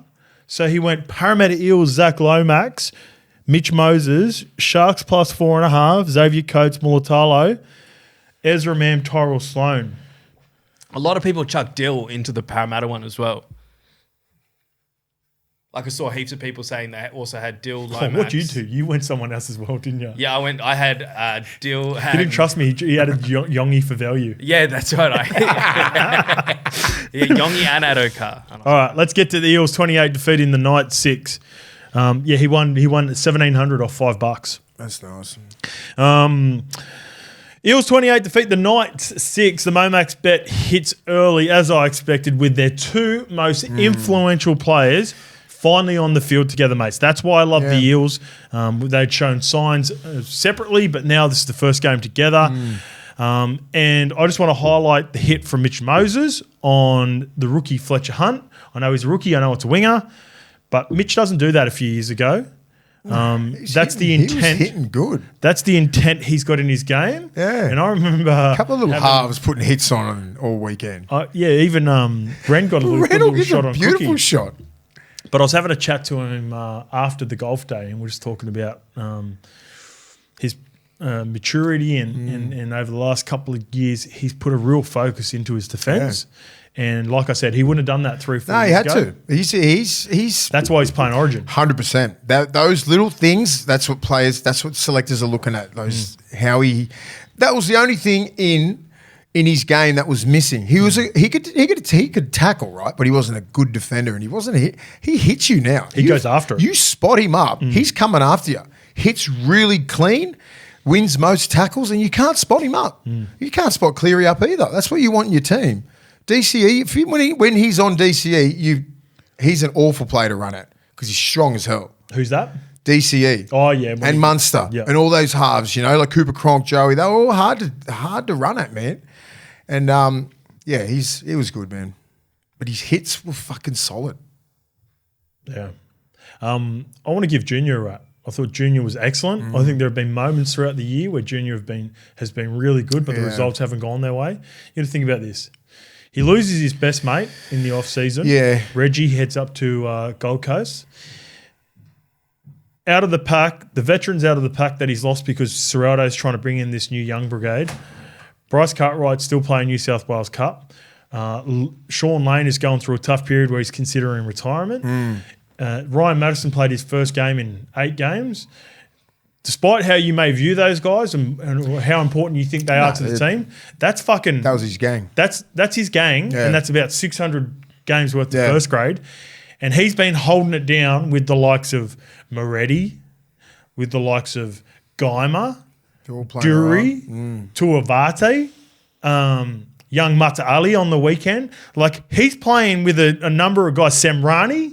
These guys have got 50 games between 6 players. So shout out to Jones. I don't think he gets enough credit. No. He's been getting a lot of – I've seen – and this is what I keep saying. You go back to it. You get people hammering him because he's going through a period where Parramatta Eels aren't winning, but sometimes you need context for players' form, and he's been holding his head up high. His numbers have been good. He hasn't been shirking his job. He just has been playing with players that are just starting out in their careers. Yeah. He's a 10-plus career now, easy. Do you know what I mean? Like he's in his 12th or 13th year. So to lose all those players and friends and that aren't playing at his level, playing reserve grade, injured, gone up to the Gold Coast, everything like that. It's like, and this has happened in 3 years. I was in the grand final 3 years ago. Yeah. And he's like, what the fuck, new coach, everything like that. And now it's, he's got to start rebuilding again. But he's their dude. He still hasn't lost it. Yeah. I reckon he's still a big, big problem. He's their best forward. Yeah. Yeah. So credit to him. I just want to give him credit. And also, Dill's had his critics. But if you give him not even Mitch Moses, right? This is what I was thinking when I seen him just opening the game up, right? If he even had like a Fogarty type level, Sexton, the middle tier halfbacks, the players where we've talked about their contract situations. We're like, do I want to pay them top tier money? Probably not. Are they a really good halfback in the NRL? Yes. Are they capable of playing at a team and performing? Like Dylan just didn't have that with anyone that they had, unfortunately, when Mitch was out. But Mitch has come back. He's really opened it up for Dill, and you can see what he is capable of doing when you have someone controlling it for Dill, and that's what he needs. It's like he has no. It's weird. So when Moses is out, it's like he fucking just doesn't really. It's like, oh fuck, I can't play. But it's not that he can't what is play. It? Mate, like he just doesn't have a crack. I love the young kid Volkman, but he's I know. I fucking get it. Dean Hawkins has been a backup at South for 4 years. Yeah, mate. Last year when it wasn't those two, it was fucking Arcee. He's playing in the Super League right now. So yes, Dill needs to improve his game because he's a marquee million. Yeah. Like he needs to when I'm the dude, right? That's fair. Yeah. But if you are going to pay money for a top tier 6 like that, you need to have that middle tier half with him at least. That's it. That's where I'm a little bit concerned about Newcastle next year. That's where I was going to... Big time. That's a whole nother... Because when I'm looking at him and Fletcher Sharp, and look, I was probably more optimistic to begin with because I seen signs of what Fletcher Sharp was trying to do. But just watching them over the last month of footy between the two clubs, I'm like... You're under the pump up there, coach. Right now. Yeah, heavily. We'll get to Knights in a bit. By the way, shout out to the Fox, another vet. Zach Lomax was the most influential player in this game. Foxy has put together a real... He's back. Fox is back. I could argue this is Fox's best month that he's played. Fucking ages. Even in it, Foxy had really good games at the Dogs, but the 4 weeks he's put together for the Eels have been outstanding. Yeah, there's a lot of injuries that he had. He had lower leg injuries. So when that happens to guys whose game's predicated on speed, just beating those.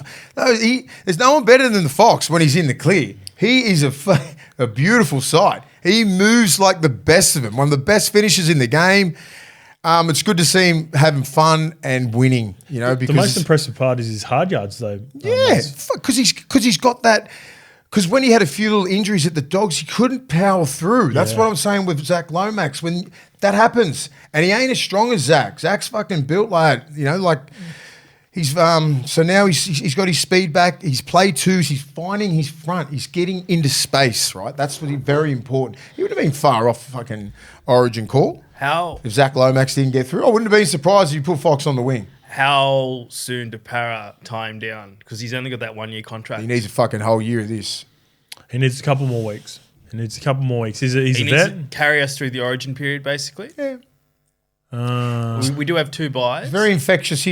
Everything that he brings off the field, you got to gather all that on the field and put it all together. And this could be his last, 3 years. 3 or 4 years left in the game, I think. I don't think Fox is that old, but his prime, he's still in his prime, I reckon. I remember when I was chatting to him. He's been around for a fucking minute, hasn't he? Been around for a minute, yeah. I remember I was chatting to him at the back end of last season, and it was a good wake-up call for him last year, going through that situation with the Bulldogs, sort of. Yeah. It's not humbled him, because that's he didn't need humbling, because he's always been a great character. But you can see it's just he's matured. Yeah. He's matured from it. He realised he made a mistake. He'd probably be looking at what the Bulldogs are going through right now going, I'd love to be a part of that. Because he built that. He was part of the building. And now he's got an opportunity to rebuild the Parramatta Eels. So congratulations, Foxy. Just keep playing. This is the Fox. This is the Fox that I know. This is when he's fucking setting those tries up and he comes off that fan shape, and it's just that's just very underrated. His timing off the inside. Once he gets that winger's just like the winger's in good position. He just nothing more beautiful. Good on you, Fox. So we talked about KP. It was evident he went after the game early in the game. You could see like he was moving around. He was taking on short sides. Yeah. You could see as the game went on, his enthusiasm just faded. Like he just defeated. Yeah, just nearly got like, oh damn, what else can I do? What else can he do? All right, so here's my similar take to what I had with Firma playing against the Dragons. I love Dylan Lucas as a player.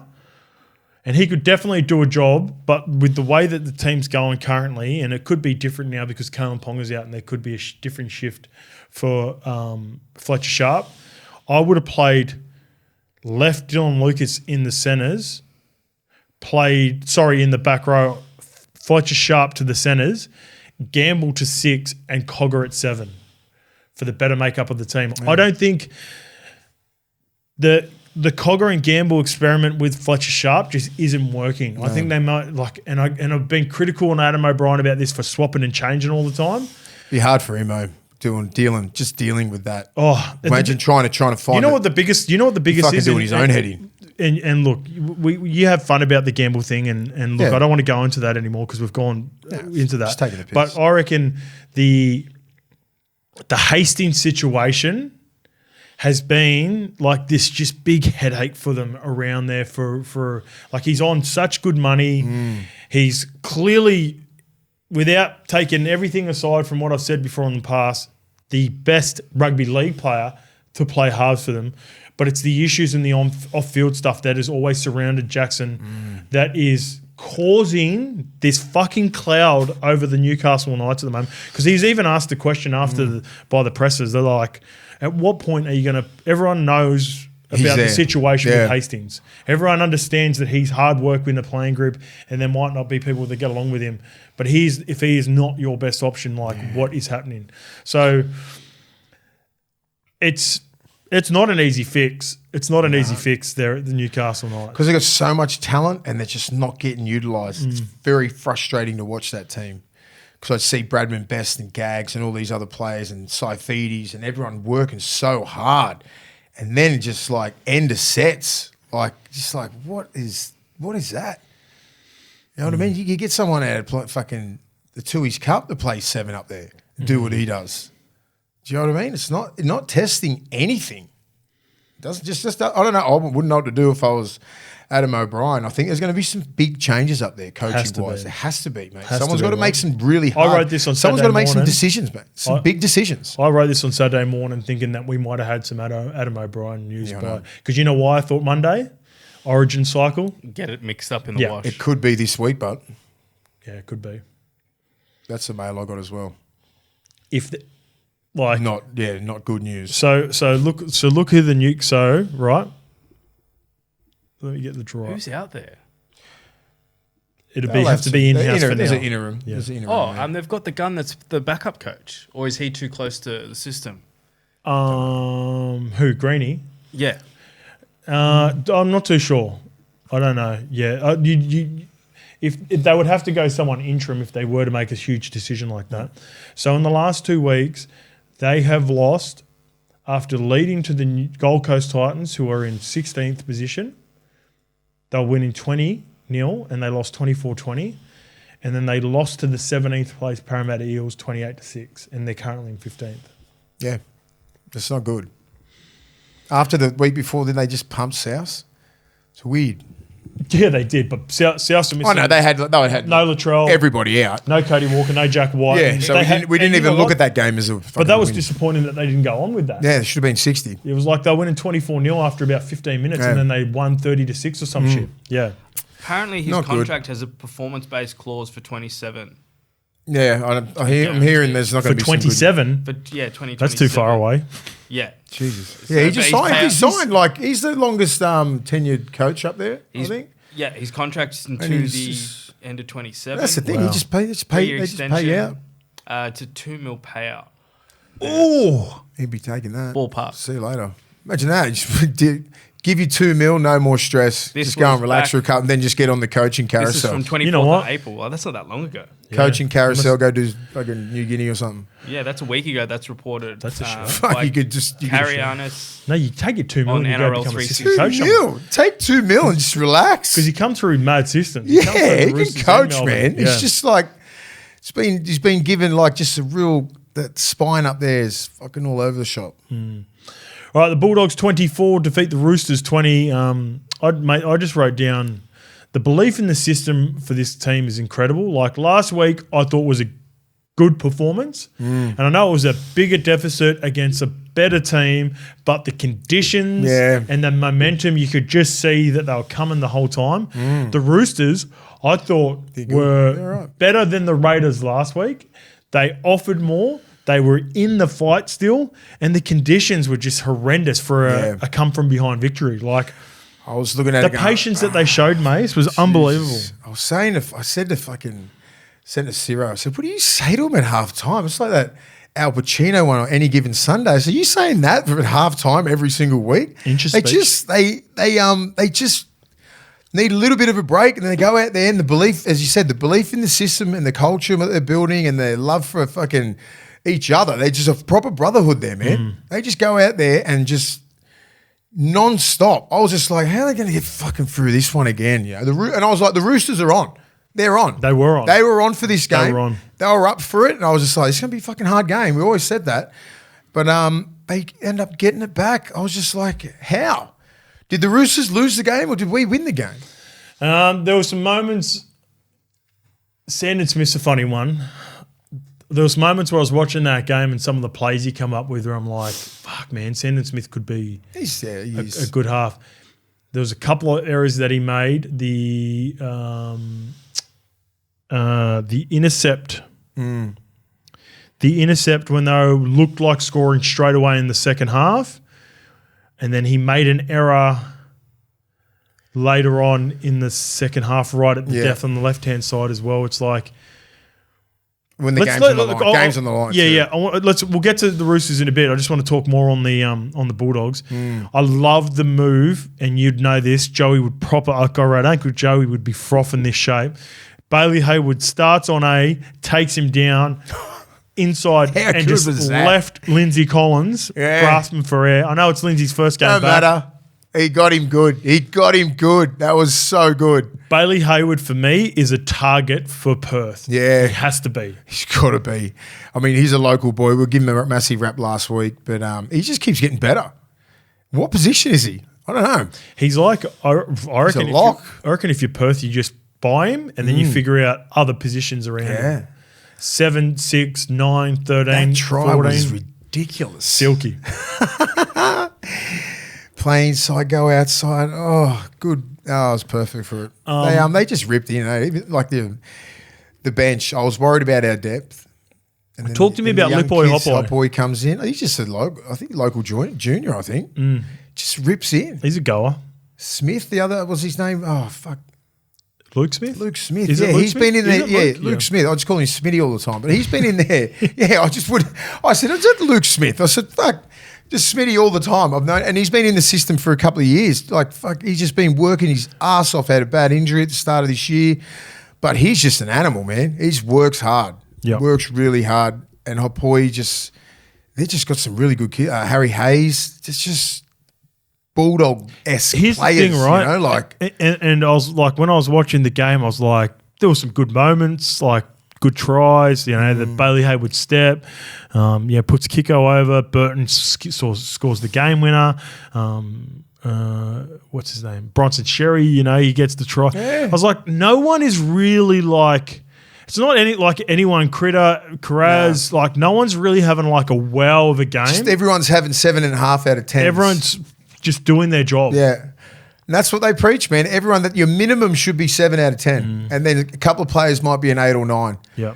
And if you can have that all over the board, collectively you usually come away with the win. Yeah. And that's what they're getting out of everybody. They're getting their full potential. And that's just credit to the coaching staff, credit to the culture that they're building there and the belief that they've got in that jersey and each other.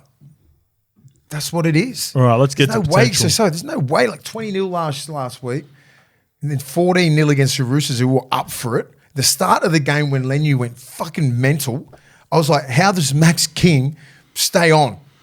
All right, let's get to Spencer. And here's my question for that. And nothing against Spencer. This is more so like, what do you do against Spencer? Like the Max King. So Max King goes chest, right? Yeah. Because he sees it last minute. He can't dip the shoulders. Because if he dips the shoulders, what happens? Yeah. He ends up like Saluka Fafita. I don't know how you tackle him.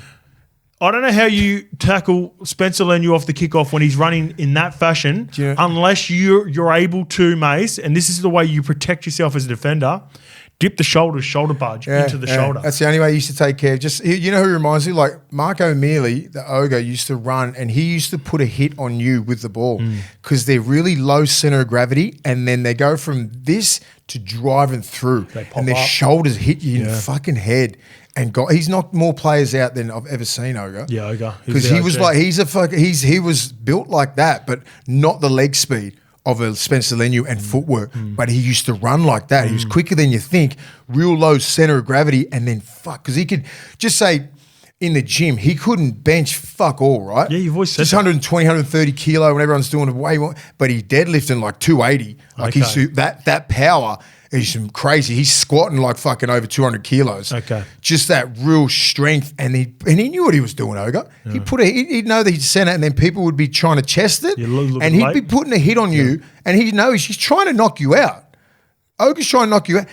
He's trying to hurt you as well. Spencer's trying to hurt you. He's trying to this is not a fucking joke. He knows. Did you see what he was saying after too? He fucking knows he's putting a hit on you. What are you going to do? Yeah. What are you going to do? He was looking over to Critter's side when Saluka Fafita was getting taken off and going, he ain't coming back. No, he ain't coming back. That's what I mean. That's the game that we play. Yeah. That's what you got to be cut from. Yeah. These guys like Spencer and Ogre and all these front rows, they love that fucking hit up. Because my fucking way of fixing it is kick it the other side.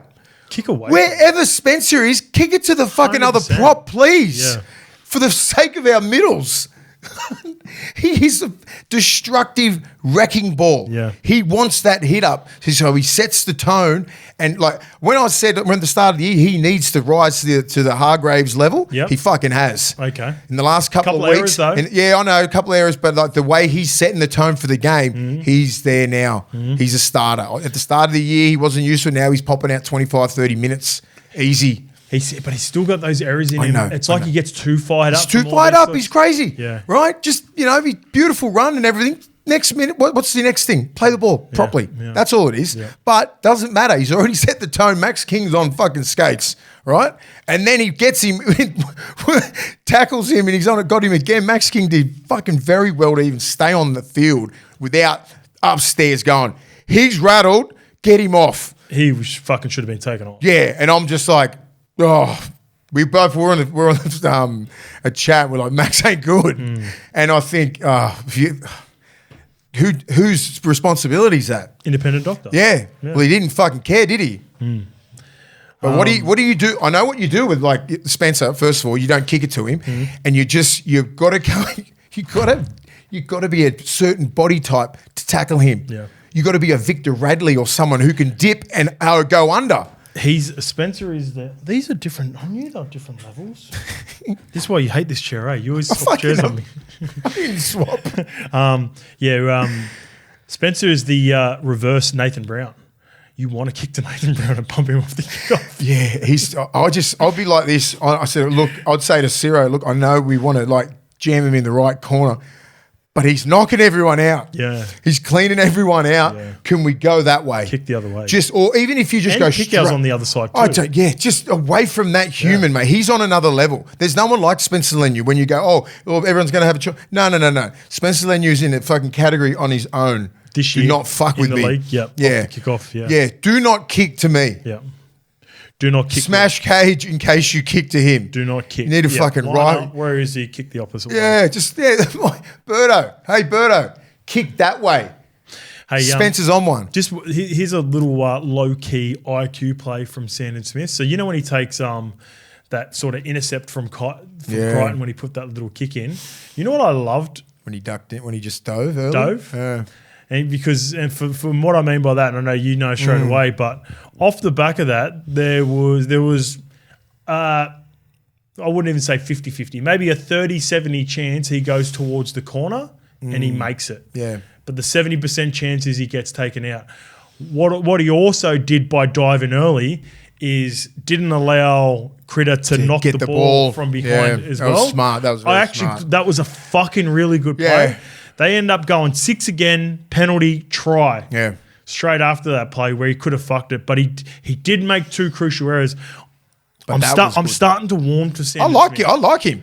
I'm starting to warm to Sam. No, he's quicker. He's quicker than you think. Unless the great chase down from Critter, that was massive. He had to get into that's Ruben. Thanks, Ruben.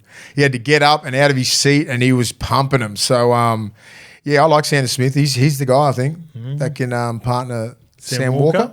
Yep. Maybe. I don't know. I don't know. So let's get to Robbo, and I talked about the technique, and this is what I think for sure. We're talking about the attrition and rugby union and league, but obviously we're talking about NAWAQANITAWASE. Yeah. He should be doing a shitload of kicking with both. And the reason I say both, you want Savala's big kicking game, long torpies, throw him in the air, try to replicate what Matt Burton. You're not going to get Matt Burton, but as best you can. And then you need Sam Walker. I'd imagine Sam would be doing a whole heap of kicking sessions, getting back into footy shape. Mark's got to spend fucking half an hour with them after training sessions every day until he gets that right because he's going to get targeted. But this is what Robbo said, and I 100% agree with it. He doesn't doubt Mark's technique. He's saying that he's jumping early, and I reckon Mark's getting excited in games from stuff that he's doing. Makes big play. Like he'll come up with a big play, he'll come up with a big moment, and it's the adrenaline in him. Like he's jumping early. Too early. I think he's excited. I think he feels the energy of like, this is a big game. I'm on Channel 9. I'm playing for the Roosters. I know he's from the Wallabies, but it's like a different level of where he's at. You'll only get this at the Wallabies game. And after that try, unless it's the All Blacks and it's a Bledisloe. Yeah, I know, but like you don't get fuck all cheers. You'd have to that try be cheered all over the world. So, and I know that happened at the back end of the game, but I'm just like, I think he just gets a bit excited, and that's what Robbo's alluding to. So he reckons he's got good technique. He's just getting excited. He's going early, and then there was that one Matty Burton one where I don't think no one's touching that one. There's only 20% of the wingers that are touching that, but he needs to work on it. That's what I'm saying. Like, I don't think he'd be dropping many balls at training. Do you know what I mean? He's just got a skill set where he'd be fucking grabbing them out of one hand and just flipping, doing a 360, just fucking around at training. But then it's like, come on, dude, we need you to catch this one. Yeah. There's no pressure. He jumps up way too early. The ball goes over his head. All he had to do was sit there and just take it. And they nearly win the game. That's the problem. Frustrating right winger position for the Roosters over the last couple of years, and they're trying to fix that. He's just, he's got it all, man. Go back to the frustrations. Remember when Joseph Swiley started, and he would have like moments in and out of games where you're like, it wasn't until Joey moved into the centres that he became more consistent. They've really struggled to get consistency on that right winger position. Yeah. For a while now. Like they have mad moments. We need a fucking like just a get in the middle of something. Yeah. I don't need the fucking best try of all time. Like I'd forego the best try of all time if you just were scored like you did the first one, but then not give us the errors. Yeah, that's it. All right, let's get to the Warriors 16 defeating the Dolphins 12. Waz fans, hard game, man. Waz fans, you often complain about not getting the rub of the green, but this was a good one for you guys. Yeah. Goff and Badger combination were very pro-Warriors in this game with some of the decisions that they made. And even if it wasn't like originally the Chanel Harris-DeVita no try originally that Casey Badger then overruled, I was like, Goff is right there. Anyway, he's a did my head in the refs. They did my head in this. On the there were a couple ones again. There were what? Yeah, I don't know which game it was, but I was if I had Twitter, If I engage my Twitter account. Sometimes I think that. Like, oh, mate, that's why I'm glad I canned my Twitter. Yeah. I was like, fuck, mate, guns blazing. That's good for everyone, though. It's good for everyone. Yeah. It's good for everyone at levels. We'd All be fucking. let's They can. We'd have no sponsors. Let's speak about some positive. Geez, Marata Nikora is a super underrated player. Man. He's a good player, man. Whether you play him at prop, whether you play him at centre, he is the perfect back rower that I would invest in the modern game. And what I mean by that is I want versatility in my players, and his best position is edge back row, right edge back row, and he can cause you because like that try that he scored. Yep. Was because he has the ability to run straight through your chest or run a really strong line inside 3-man. Or inside or outside. He's got a plethora of moves. Nice little movement, but to have a back rower who can play in the centres if you needed him to in a pinch, but also probably arguably just as good as playing a front row as he is in the back row. I love him as a player. Yeah. He was good at Para for a couple of years. And he's a great representation for all these young players like the Halasemas that are coming through, the Vaimawangas that are coming through, the Jacob Labens that are coming through. Yeah. They've got a good young nursery. We even talked about the back row, man. The all back rowers. Bishop Neal, I think his name was. Was that the young kid? Can you type in Bishop Neal for me now, Lukey? I think that was his name, the youngster from the Harold. They look like a team, the Warriors, man. They look like a good team because this was a tough game. The Dolphins come to play. They were there to play.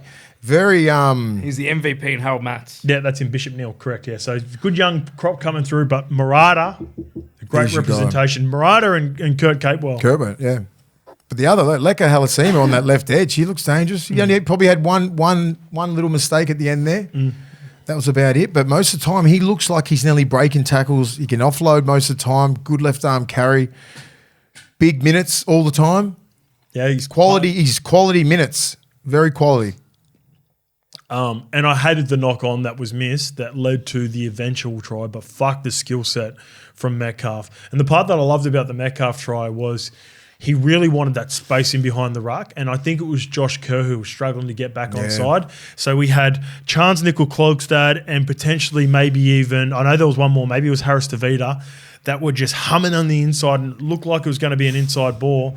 The ability to kick out because that's not there because of a lazy effort from Josh Kerr, really, that saved the try, believe it or not, provided a highlight try on the outside, to have the instincts to kick off the left foot, put the kick in, regather, find Kurt Capewell, the fastest centre in the competition. He's quick. And go over and score in the corner. That was silky from Luke Metcalf. He's a halfback. I was wrong about that as well.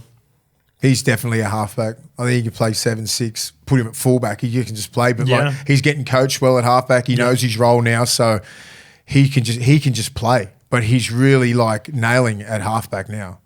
There's not much. You slip off him near, like just say at A or B, you're done. Yeah. Because he's quick enough to take it to the house. Yeah. Even Webby said like when he first started in the 7 jersey, he wanted to prove that he was a game manager. Now he's got that game managing and still getting back to what he does. That's what I was worried about. Yeah. Can he game manage and run? Yeah. Now he can, so it's dangerous.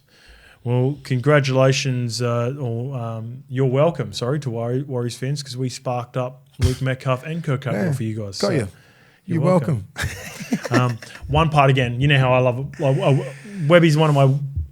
I like watching presses for the good and the bad, and it's always good for Webby. He's always and they try to ask him about all the travel that they've been having recently, and he's like, rather than talk about that they've only played one game back at Mount Smart in the last 4 or 5 weeks, he's like, we're the Warriors. We travel. Yeah. That's what we do. No excuses. Oh, there's the no excuses thing. I reckon so they just don't whinge. I reckon there'd be a rule there where they don't whinge about anything when we're on the road. Because they get to stay over here for a couple of weeks, don't they? Because the last time I saw Webby... because one of those games was in Christchurch. Some of them, like they're here for a couple of weeks back to back if they've got Sydney games. They'll stay here for 2 weeks. So like it builds the camaraderie. But this was last year where they was sucking. Yeah. And he's like... Yeah, it's hard, when you lose, you get smashed through the media. Oh, why are you staying in Coogee and, these nice places and everything like that. Yeah, but what's the alternative? Take them home again? I know, and it's hard because some people got families, some don't, but they've found a happy medium there, and that's good because we're the Warriors and they travel. That's it. The Dolphins, my only critique on Katoa early on in this season and early on in his career, and I said this to him at the golf day, I was like, sometimes I watch you and I'm like, you are so relaxed. You know, like, let's get some urgency. Like, the team, you dictate how far this Dolphins team goes at the moment. And he got into it in the last 5 or 10 minutes when they were proper chasing points. And I think there's a conservative effort with a style of play. Like, he plays within the system. But, like, all the good players have the ability and the elite players have the ability to, like Nathan and that, to play within the system. But, like, if it's not going your way and a few things go against you, let's flick a switch. Let's go. Well, if it's going your way, go at it, right? I think where I look at the Dolphins and I'm like, they're pretty one-dimensional, right? They go one out, no support, right? They're pretty tough like that. Kafusi will get there. And then it just goes to Katoa and he'll either show in and he's got a lead and he's got someone out the back. Like, it's always pretty premeditated stuff, right? So if you can just get pressure from him, from A and B and markers especially, like put pressure on Katoa, like, he's either going to go out the back because he's not going to dig into the line. If he digs into the line, he usually goes out the back. Digs into the line all the time. Yeah, I know, but if you put way more pressure on, look, that's what they did. The Warriors, they pressured the shit out of him, and then made him play early because that was perfect how they played him. They rushed him from A and B. He had to pass early, or he had to hit the short guy, which is a high pressure ball. Right? He goes out the back. These guys are already through the line. So, like, that's how they played him. So, like, it's a fucking hard thing because it's like, it was pretty predictable. You know what I mean? Like, the Warriors handled it easily. That's the most I've seen. And usually I'll be like, Katoa's, he can like, if you want to rush him, he'll pull the right trigger, right? And those lead runners need to be more genuine, because if they're not, they're just going to get pumped and they won't find anything. Then they go out the back and then the guys are already pushing through the line, right? We've got the Dolphins this week. He's going to get a lot of pressure. I mean, we've got a lot of players out, but it's still the way that we play, there'll be a lot of pressure on him. Yeah. All right, that's something to watch then for this game. Donahue, I like him. I think he should be another target for Perth. I think he deserves it. Yeah.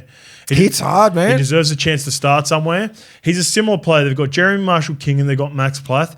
He's almost like a Max Plath clone in a different way. He's like the Fijian Max Plath. Can play multiple positions, can play lock at a pinch. I think his best position is hooker. He has the ability to play half. If I'm starting a Perth team, I want flexibility. And he's someone I'd be looking at. Where'd they get him from? Where'd they get him from? He's been there for 3 years now, Fuck, mate. He's good player. Have a look where Donahue's from, Luke. And I also want to give Wolfie a rap. He's had a couple of really rough calls against him in this game. He's just I love what I hear. I love what I see from him. He's got a good temperament. I think he's the man for the job for the Dolphins. Like, they're a good team. Kurt Donahue? Yep. Newcastle boy.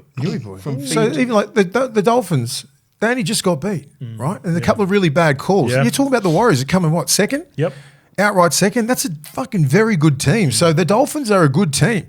They just had these little losses at the start of the year and they've been on a little bit of a run. They're the team that always gets beat by 4 to 6 points because they're very, very tough. It could just be a year of figuring out like Woofy style, maybe one more marquee player or at least one more player that they need to purchase. I think, missing Max Plath, Jeremy Marshall-King has been huge. Big. That's their guys through the middle, and unfortunately they're going to be missing Tom Gilbert now, and I feel sorry for Tom Gilbert.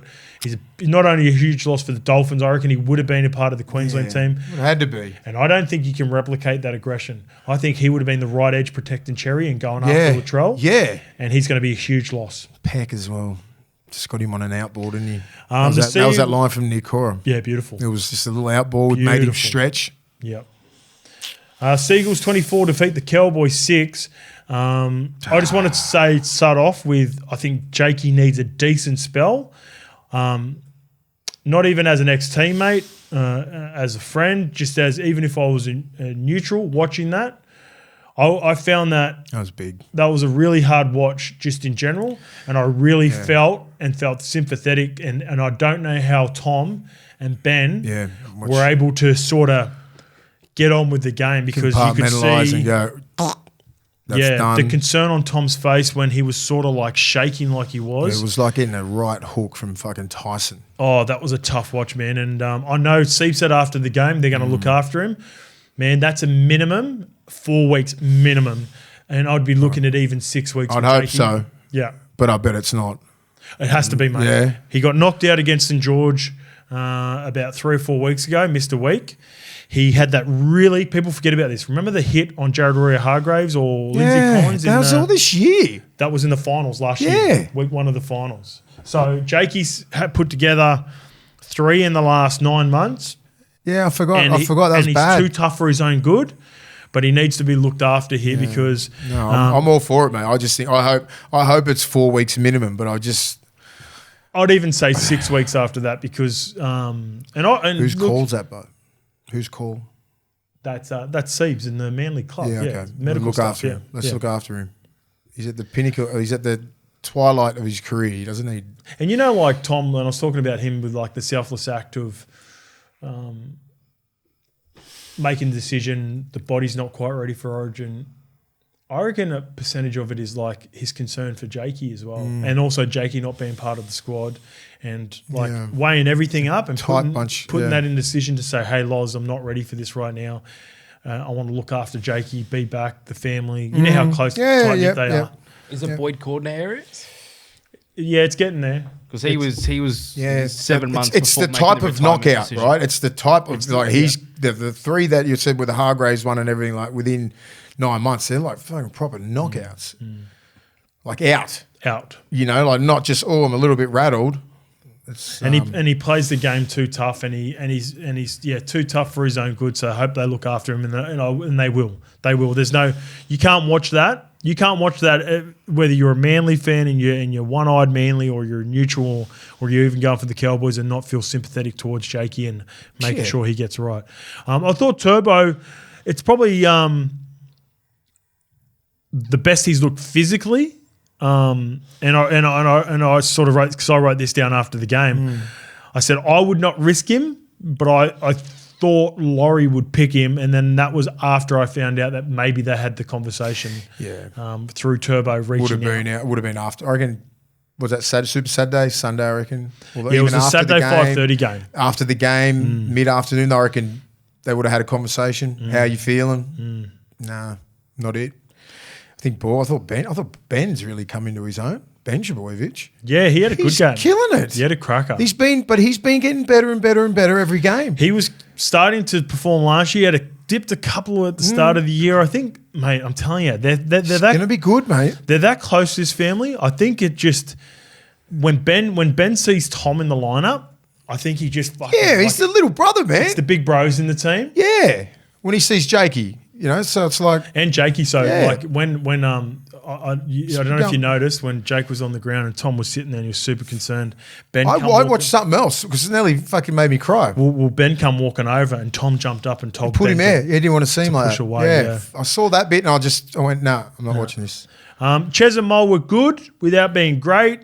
I wrote, if their spots were on the line, I don't think it hampered them. I don't think it helped them. And sort of played out that way. Ches is the 7. He'll get the spot. He'll get first crack. Yeah. Mole's part of the squad. I think it was between him and Hudson Young. So congrats to both of them. They made the team off the back of it.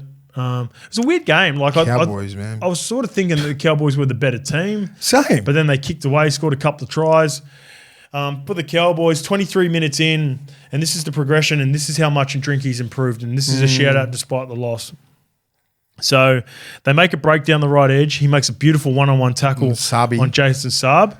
Then the best part about it, 2 tackles later, he goes from the left-hand side for the Cowboys all the way over to the right, makes a beautiful one-on-one tackle when everyone else is under fatigue on Luke Brooks, and then gets on his bike straight after that tackle, gets someone at marker and gets back into position. Drinky wasn't doing that 2 years ago. No. He's improved that out of sight. Yeah. And then he's got the ability to also gather himself, under fatigue, how hard it can be to nail a kick. He does the dropout. They get the ball back. It didn't end up leading towards win. I thought that was a huge moment. Yeah. Huge efforts. Good efforts from Drinky. Even getting Saab on that film. Saab, he had like 10 metres. Yeah. To move, I was like, he's easily getting around him. Like 2 years ago, he's easily getting around Drinky. Yep, now he's going for it. Yep, agreed. No, agreed. So, shout out to Drinky. I didn't like the Purdue move before the game. I like it less after the game. But I'm just trying to think about the reasons why. And I think yes, they think Purdue is going to be the halves partner for the future, but I also think it was about getting Kyle Labert into the game as well. Oh, sorry, Zach Labert into the game as well, because I think they've got a high opinion of him in the centres. Yeah, it was a weird game. All right, let's move on. Let's go to the... Was that the last game of Super Saturday? No, this was. Sharks 31, defeating the Storm 26. Adam Fanua-Blake, we talked about him. Asked could he be the missing part. So for those who are just tuned in for the Only the Sharks bit, we made Adam Fanua-Blake, our mates made him his OG of the week. So we talked at length about his performance. I just want to mention Michael Ennis talking about Brayley in the call as well. He's been good for a couple of years, Brayley. Yeah. Defends really well. Like he's the organiser in all these little things, right? With Fanua-Blake, Kafusi and everybody like that. He's a forwards man, right? He's a genuine 9. That's why Fanua-Blake's going over. Kafusi's getting a couple here and there. He's running games outstanding. I got a massive rap on him. He's just going to be in this era of like some decent 9s, right? Yeah. Is he ever going to get to play? Is he ever going to play Origin? It's not like he's young anymore. He's not young. He's been around for about 5 years, I reckon. I like him, but he's a good player. Fanua-Blake's a king, but he's on another level. Well, we said it before. We wrapped him before what he's bringing to that team. It's just confidence, right? And just say if you're a young forward coming through and you got that guy just rolling around your club, how much you could learn. Just his presence, it's big. The impact of Talakai was a real like to have a guy like that on the bench who can play obviously middle, back row, and then also play in the centres. The highlight assist was the first one to Atkinson to be able to flick the ball like he did. And like a bullet pass to the right and hit Atkinson. But even just the soft hands for the second one is super underrated. God, he's got some skill, hasn't he? There's so many players, centres in the game that can't execute that pass to Atkinson the second one. That flick was ridiculous. Yeah. Like just the flick's not normal. No. Even just a quick tip. Like you see players fuck that up all the time. And just like to flick it, and it was like a good 7 meters. It was a fucking good ball. He's another level. It's hard to. What position does he play in that? He's just an everywhere sort of player, isn't he? Yeah, he's a perfect bench player. He does perfect bench player. That's why they're going to be a problem at the end of the year. If they can get all their shit together, they need to get that defense on their right edge around. What's the name? Fucking Nico. Still, it's like clean tries around him. It's not. It was a nice move. It's a good move. It's just a little simple. It's pretty simple.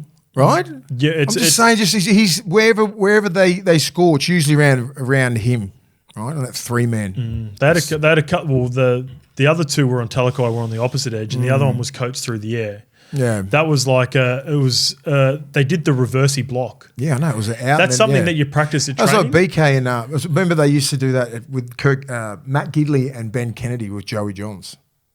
Oh yeah, they started it. Yeah, were they the OGs? It was awful. You couldn't. No one knew what was going on. Yeah, it was like the early 2000s, and Joey's running those. Fake out ball. Or Ben Kennedy and Simpson.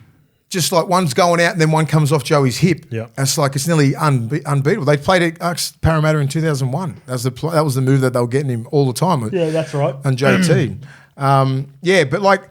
I don't see any weaknesses in, when coach scores a try and all that kind of stuff and they're going to get found out on the edge. But when they don't have any weakness through the middle and it's only on that little bit of an edge that I find there's a weakness there. Okay. That's it. He's improved. That's it. And I'm saying he has improved, but that's the weakness. Yeah, yeah. And also Jesse Ramian and Stone Street went off in the first 15 minutes. So that's his right edge as well. But I love the shift, and this was great coaching as well too by Cameron Craig Fitzgibbon. Coates goes up and just jumps all over Daniel Atkinson. Yeah. He made the move from Ronaldo Mortillo to the left to the right. He's a problem too. Thoughts on Ronnie celebrating in Coates' face at the end? I'd love to play with him, but you just hate playing against him. He's right in your face. Like he was on the ground, wasn't he? He walked over. It was right at the end, wasn't it? He just started yelling at him. Too, yeah. Like, what do you do there? Do you know why I love it? Because I hate it when star players or front runners get in the faces of bench players or young players and try to stand. I love that Xavier Coates is considered for a lot of people the best winger in the competition, and he scored 3 tries, and Ronaldo Mulatalo was on the opposite side. And then he drops the ball. And then Ronnie didn't even really do too much. He just did enough to make it awkward enough, and then he let him know. Yeah. I love it when it's an alpha against an alpha. I love Ronnie. Everything he does is just like full tilt. He does make some mistakes sometimes, but most of them are good. Like his energy, and it's like if he can back it up, which he can. Yep. He's giving you like a couple of tries here and there. He's competing for everything, right? He competes like the best of them. And if if you're winning and you do that, Xavier Coates is the big dog, and he drops the ball in the end. What do you do?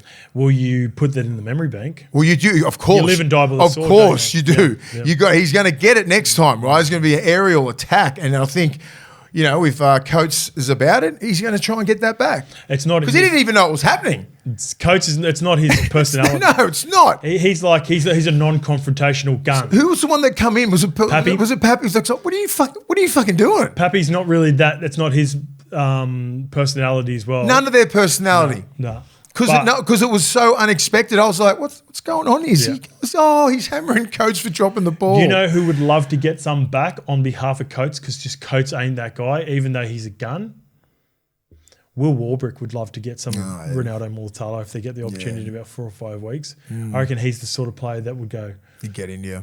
Yeah. That'd be good. They got a good, And they're on the same side too. That was, He was nearly my Red Bull OG. Who Ronnie was? Ronnie was, because I love what he did. But I'm maybe a little bit out of, that last bit, just standing over him. I was like, just let it go. You win For it. the Storm, they scored 5 tries each against a top contender. So it's not the worst outing for the Storm, but this is 3 games now where they've played away trips against the Sharks, Raiders and Dragons. So the Raiders was at Suncorp, Dragons was at Jubilee, and now the Sharks at Shark Park. Wet night games, which was the DNA bread and butter of the championship Melbourne Storm teams in the past. What are they doing wrong in those games? Now? What's happening? What are they doing wrong in those games? I don't know, because I remember the Dragons game was a day game. It was pretty shit. Like the other ones, like the Raiders, Sharks, they're all tough teams. I mean, the Dragons was an afternoon game. Dragons was that was disgusting. That was one of those. I remember watching that. I was like, ugh. I don't know what it is, but they're usually the kings of this weather. Kick you into submission, beat the shit out of you, field position, just making little errors coming out of yardage. You can't do that anymore. Teams will put you to the sword. You play against Cronulla, which is a big rivalry team with a lot of skill. Top 14. You can't give him that. You can't give him that ball, that quality ball all over like a heap of times. So he'd be filthy, Belly. Filthy. Just like the mistakes that they just don't uncharacteristically making mistakes coming out of yardage and everything like that. It's just, even in the middle of the field, giving the ball away is a big problem. Because it's just like you play the ball, you change it over, and then they're on attack mode again. He's one person, and it's not his fault just as a singular player, and he's a champion player, but I've always been hesitant to declare Pappy for the Origin arena, because I think the Origin games are normally played, they're played during winter, wet weather conditions, smaller body. When I look at the game, the opponent, the conditions, this is why I'm always like, is Pappy capable of becoming, because he's an elite NRL player, but there's a difference, and especially the physicality of what Origin is. This is why I always like. I'm with you, mate. I'm with you. If it wasn't Dylan Edwards, I'd probably pick Teddy over Pappy, who's in better form in the last month or so and had an outstanding game against the Tigers. Dry conditions, Sunday Arvo, at Melbourne. But these games just worry me with Pappy. Yeah, because these are Origin And he games. didn't play awful, by no means. But he didn't have an impact on the game. But he didn't have an impact on the game. Yeah, like the week before was 4 tries. Yeah. Anyway. What else? Belly presses, all good. Dragons 30 defeat the Broncos 26. It was a huge win for the Dragons to keep the season alive. It was a typical Gutho performance. Gutho. Not pretty at all. They got it. I can't believe they won. Yeah. I was just watching the Broncos going, oh, fuck, they don't. If they don't, like, start completing at a high rate and doing and playing how the Broncos play, St. George is going to stay there. and stay there until it gets real ugly, and then they'll get an opportunity and they'll score. And then the next minute it goes up. Because when it was just 12-6 for ages, it's like I felt like the Broncos should have been up 30-6. Agreed. And it just didn't. And then the Dragons mentality, 18, is like hang in, fucking just keep defending, and something will happen. Cause mistakes, just be disruptive. We've got enough football to beat teams if we can just stay in the game. And I think they just disrespected them a little bit, the Bronx. Just thought they'd come out of yardage, not disrespect, but like didn't really go, they're going to get us. But we'll get them. I think we're going to have class. We're going to get them. Before we move on to the Broncos, I think the Broncos were much improved from the Rabbitohs performance last week. I think there's just like all this chaos that's happening around them, and the media reports, and Marty and Ezra. Ezra back was huge. But just quickly, like how the Dragons looked just absolutely awful. Like they were unable to score any points. Your word. And then they scored 2 tries while Sue was off in the sin bin. Like, how did 12 players? Just like you go, and everyone's like, oh, if anyone can put points on, it's the Broncos with 12. With Dragons with 12, Broncos will put like fucking 20 points on. 2 tries, nearly game over. Gutho, it's Gutherino. What about the little try as well? Again, how quick is he? Like 6 or 7. He's done a few of these. We said at the start of the year, there's a world where a Cook and a Little can be in the same time at this, and start games. Little could play lock. I don't know. It's working. I think he's a better 9. No, 9, and Cook goes back to lock and plays that little bit of a ball player. That's what he does when Little gets on there. Yeah. How quick is that guy? The goose. He got the goosey on. On Ezra Man. Far out, man. Fuck, that was good. He's like, it doesn't look like he's going that quick on TV, but like. He's moving, man. He must move right. Ezra Man moves. He got him easy. Just didn't got the little hezzy on him. Thoughts on the Terrell Sloan first try, which was favourable to our bet, but I'm still like, I don't like that rule. What was that? What was the rule? Like because he got tackled in the air? Tackled in the air. So it would have been a penalty try anyway if he didn't look like he got a try? Yes. And then I'll take it because it was we had a punt on it responsibly. Yeah, imagine if it was the other way. Exactly, because I'm thinking about it like I'm the non-bias side of it. And I didn't have a huge amount of money on the bets that I put on over the weekend, so I'm not like that doesn't bother me if I do get the bets up or not. I was just looking at it going, I hate the rule. Minimum penalty. To the letter of the rule, like that's the rule. But I think that's something that needs to be changed with the competing for the ball in the air at the one time, and then in the same motion realizing you don't have the ball and like trying to tackle the player as he goes down. What was he supposed to do? It's different from standing underneath the player. I want to eradicate that. Yes. If you're standing underneath the player, you wait for him to catch the ball, you hit his legs. Yeah. I'm all for that. Fucking oath. If they're going up in the air to compete for the ball, and then in the motion of realizing that you haven't caught it, trying to somehow hold the try and get the ball because he's got it. Like Jesse Arthurs did. I don't know. I thought that was really tough. Really tough. Silly call. Anyway, despite the result, like I said, the Broncos, I thought there was improvements. I thought they had more direction this week. Ezra was huge. Yeah. It's just that it was that one lapse, really, when Sue was in the bin.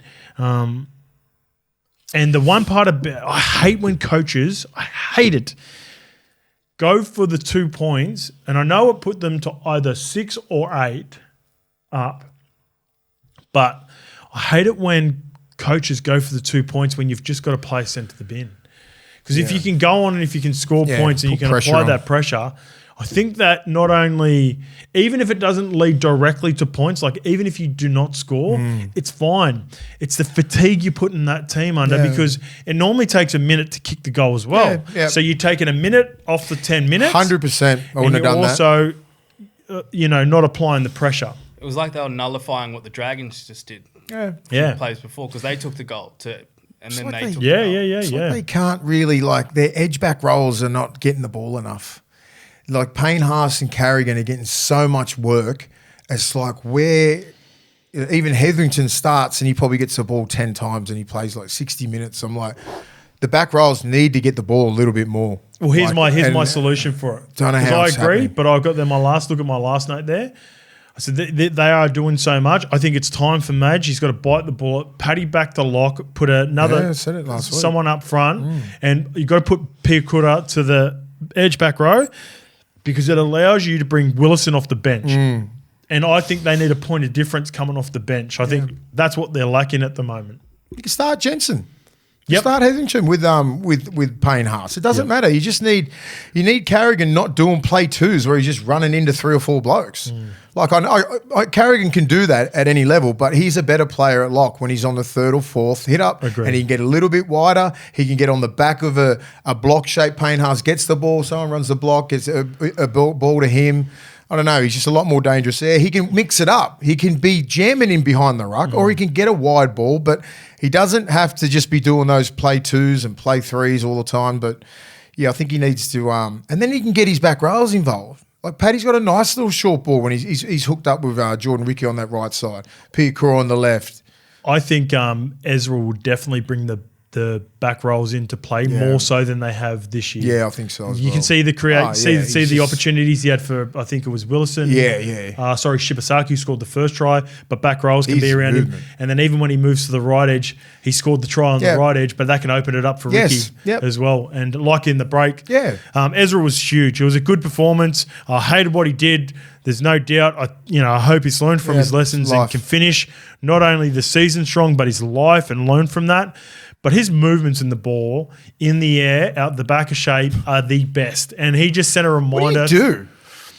Just got to fucking just keep charging him. Just don't ever plant your feet with him. You can't. You just got to keep moving, tracking inside or outside and just go for it. You can't redline him. You can't be like think that he's going to definitely be in the spot where you envision when you start. Then you can't be caught flat-footed. Yeah, you've got to. That's what I'm saying. So if you're an inside 4, if you're a 4-man, you've just got. If you see him out the back and the ball's in the air, you just got to fucking beeline for his inside hip, so he doesn't beat you on the inside. And if he beats you on the outside, you're still moving for him. It's the only way you get him because he's going to try. That's like he'll beat you if you stop moving. He'll just skin you on the outside. He's just got to keep moving at his inside hip. And so he won't come off his right to straighten you back up. One sec. Yep, sorry, mate. Yeah, like it's just that's how you got to defend him when he's especially at the back when he wants to come. He wants to see you chase in front so he can bounce off his right. You just got to track on his inside hip there, make him go outside, and then just keep following him. Easier said than done, bud. Yeah. Because he's getting you when you're under fatigue. This is me just speak. This is when I'm just speaking. This is all the principles of how to get him. Yeah. But get it 10 times harder when you're under fatigue and you're on your line. There's no communication. You don't know where he's going, who's on your outside, who's on the outside. You might be short of numbers. That's where he gets you. He gets from the left side, all of a sudden he's on the right, and you're just going, where the fuck do you come from? Bang, try. I wonder when Walshy gets back. Be a dangerous team when he gets back. They're a team. They're a team that like these. They better not keep fucking around like this, like they did last year when everyone was singing, "Oh, the Broncos are good, they're good, they're good." Then they find themselves out of the 8. Yeah.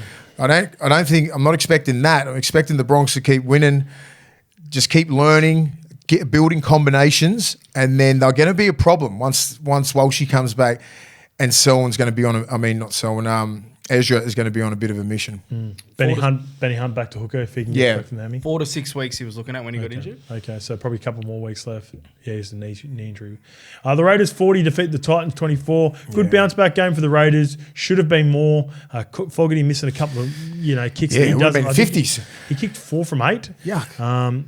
But they need to tighten up. You're speaking of problem edges for the Cronulla Sharks. I would argue that the Canberra Raiders right edge is worse. Yeah.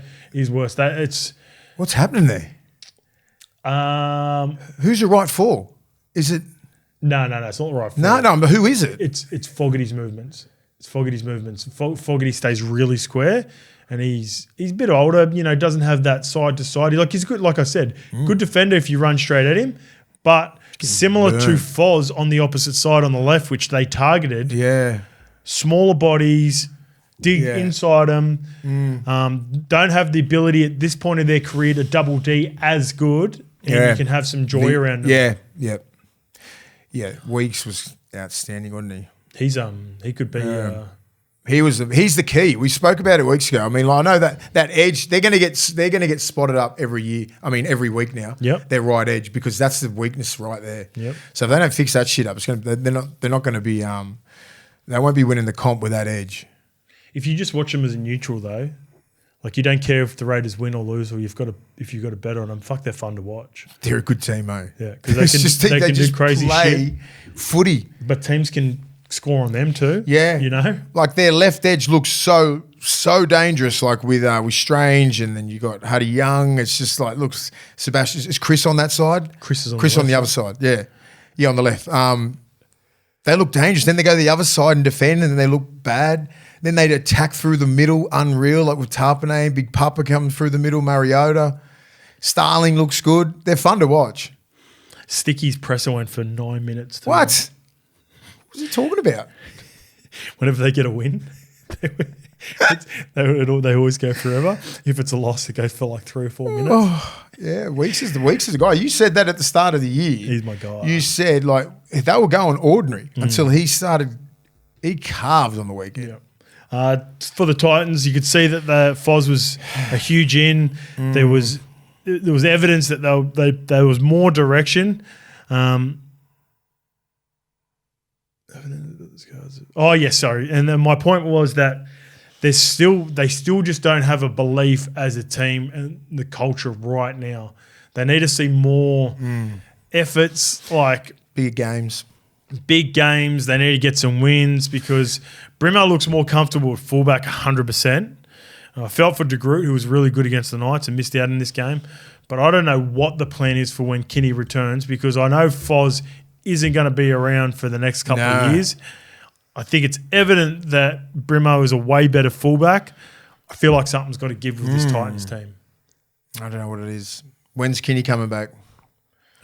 Kinney's there's no. That could be the year, right? Could be yeah. It's like you'd imagine they're going to be careful with it. I'm talking about more the future. Yeah, they're like, frustrating. What do they do with Campbell? I don't know. What do they do? As I was saying, Campbell defensively, he was whacking people. Licked Huddy Young. Yeah, twice. God, Huddy Young was going, fuck, hit me. Yeah, he even got up Little smiling. Campbell, he's like, laughing. You just got to go, yeah, good work. Sometimes you just got to go, well, good work, son. I don't know what the answer is with the Titans. They're frustrating to watch. They've got a team there. They got so much attack and so much danger, but it just doesn't look that. Sometimes it looks like clean as hell and it looks mad and everybody looks like they're on the same page. Sometimes it looks like they can't get through a set of 6. Yeah, and then once they make a mistake and defensively someone makes an error, they just get they lose faith. Yeah, you see the body language. Yeah. It's just like their back five's pretty good. They got no real weaknesses. Could the Titans swallow their pride and reach back out to Toby Sexton and get Toby Sexton back up there to play 7 for them? This is like life after Foz, right? Oh, okay. In 2 years. Next year. What year? He's off contract next year. Can teams do that? Yeah, they couldn't they? They're reluctant to. Did they leave on bad terms? Was it on bad terms? Well, they punted him halfway through a right. Can't be that good terms. Can't be the best terms if you're Sexton. He's a Gold Coast. I don't think Sexton wants to I don't think he wants to leave where he's at now. Trust me. I know he doesn't want to leave, but fucking Bulldogs aren't committing to him. Yeah, I know. I get it. So that could be would be on the cards because they needed just a decent 7. Because you could see with Foz just being 6. back with a traditional half who can direct the team, they were so much better around. I know it didn't directly lead to results, but just having they look better. A steady head there, and that's where I think Toby Sexton has got his game right now. And if they're not committing to him at the Dogs, then could you argue because there was so much chaos at the Titans and they had an interim coach was going through everything, and then it was a shit show. It was a shit show when he was there. Yeah, and he was a young kid who was he's the next man up and everything like that. It was terrible. He got released 4th of July, 23. Played 24 games. Only played 1 game with them that season. Yep. Because what's the Holbrook dropped him. Yeah, and then Holbrook got punted. Yeah, and then Holbrook got punted. Yeah. They need to find something. They need a half. They need a half up there because you can see how evident it is with Foz back out there running the ship that they need some direction. It's the problem with the game, isn't it? There's not that many good halves out there. That's why they're still playing at 35 and dominating the game. All they need is a game manager. Kick good, get to different places, defend well, communicate well. That's all they need, and you still can't find one. Well, I'll be interested to chat to the old boy too. We'll be chatting to Fozzie on Thursday or this week. If you've got any questions for Foz, I'm going to ask him how the rig's feeling after his first game back, and then we will chat to him about some of the just big question marks that are up there at the Titans at the moment. I've also got a really good question about the mentality of dealing with injuries from a fan a couple of weeks ago. That'll be the comment of the month. You hope to God did they stick with the coach up there?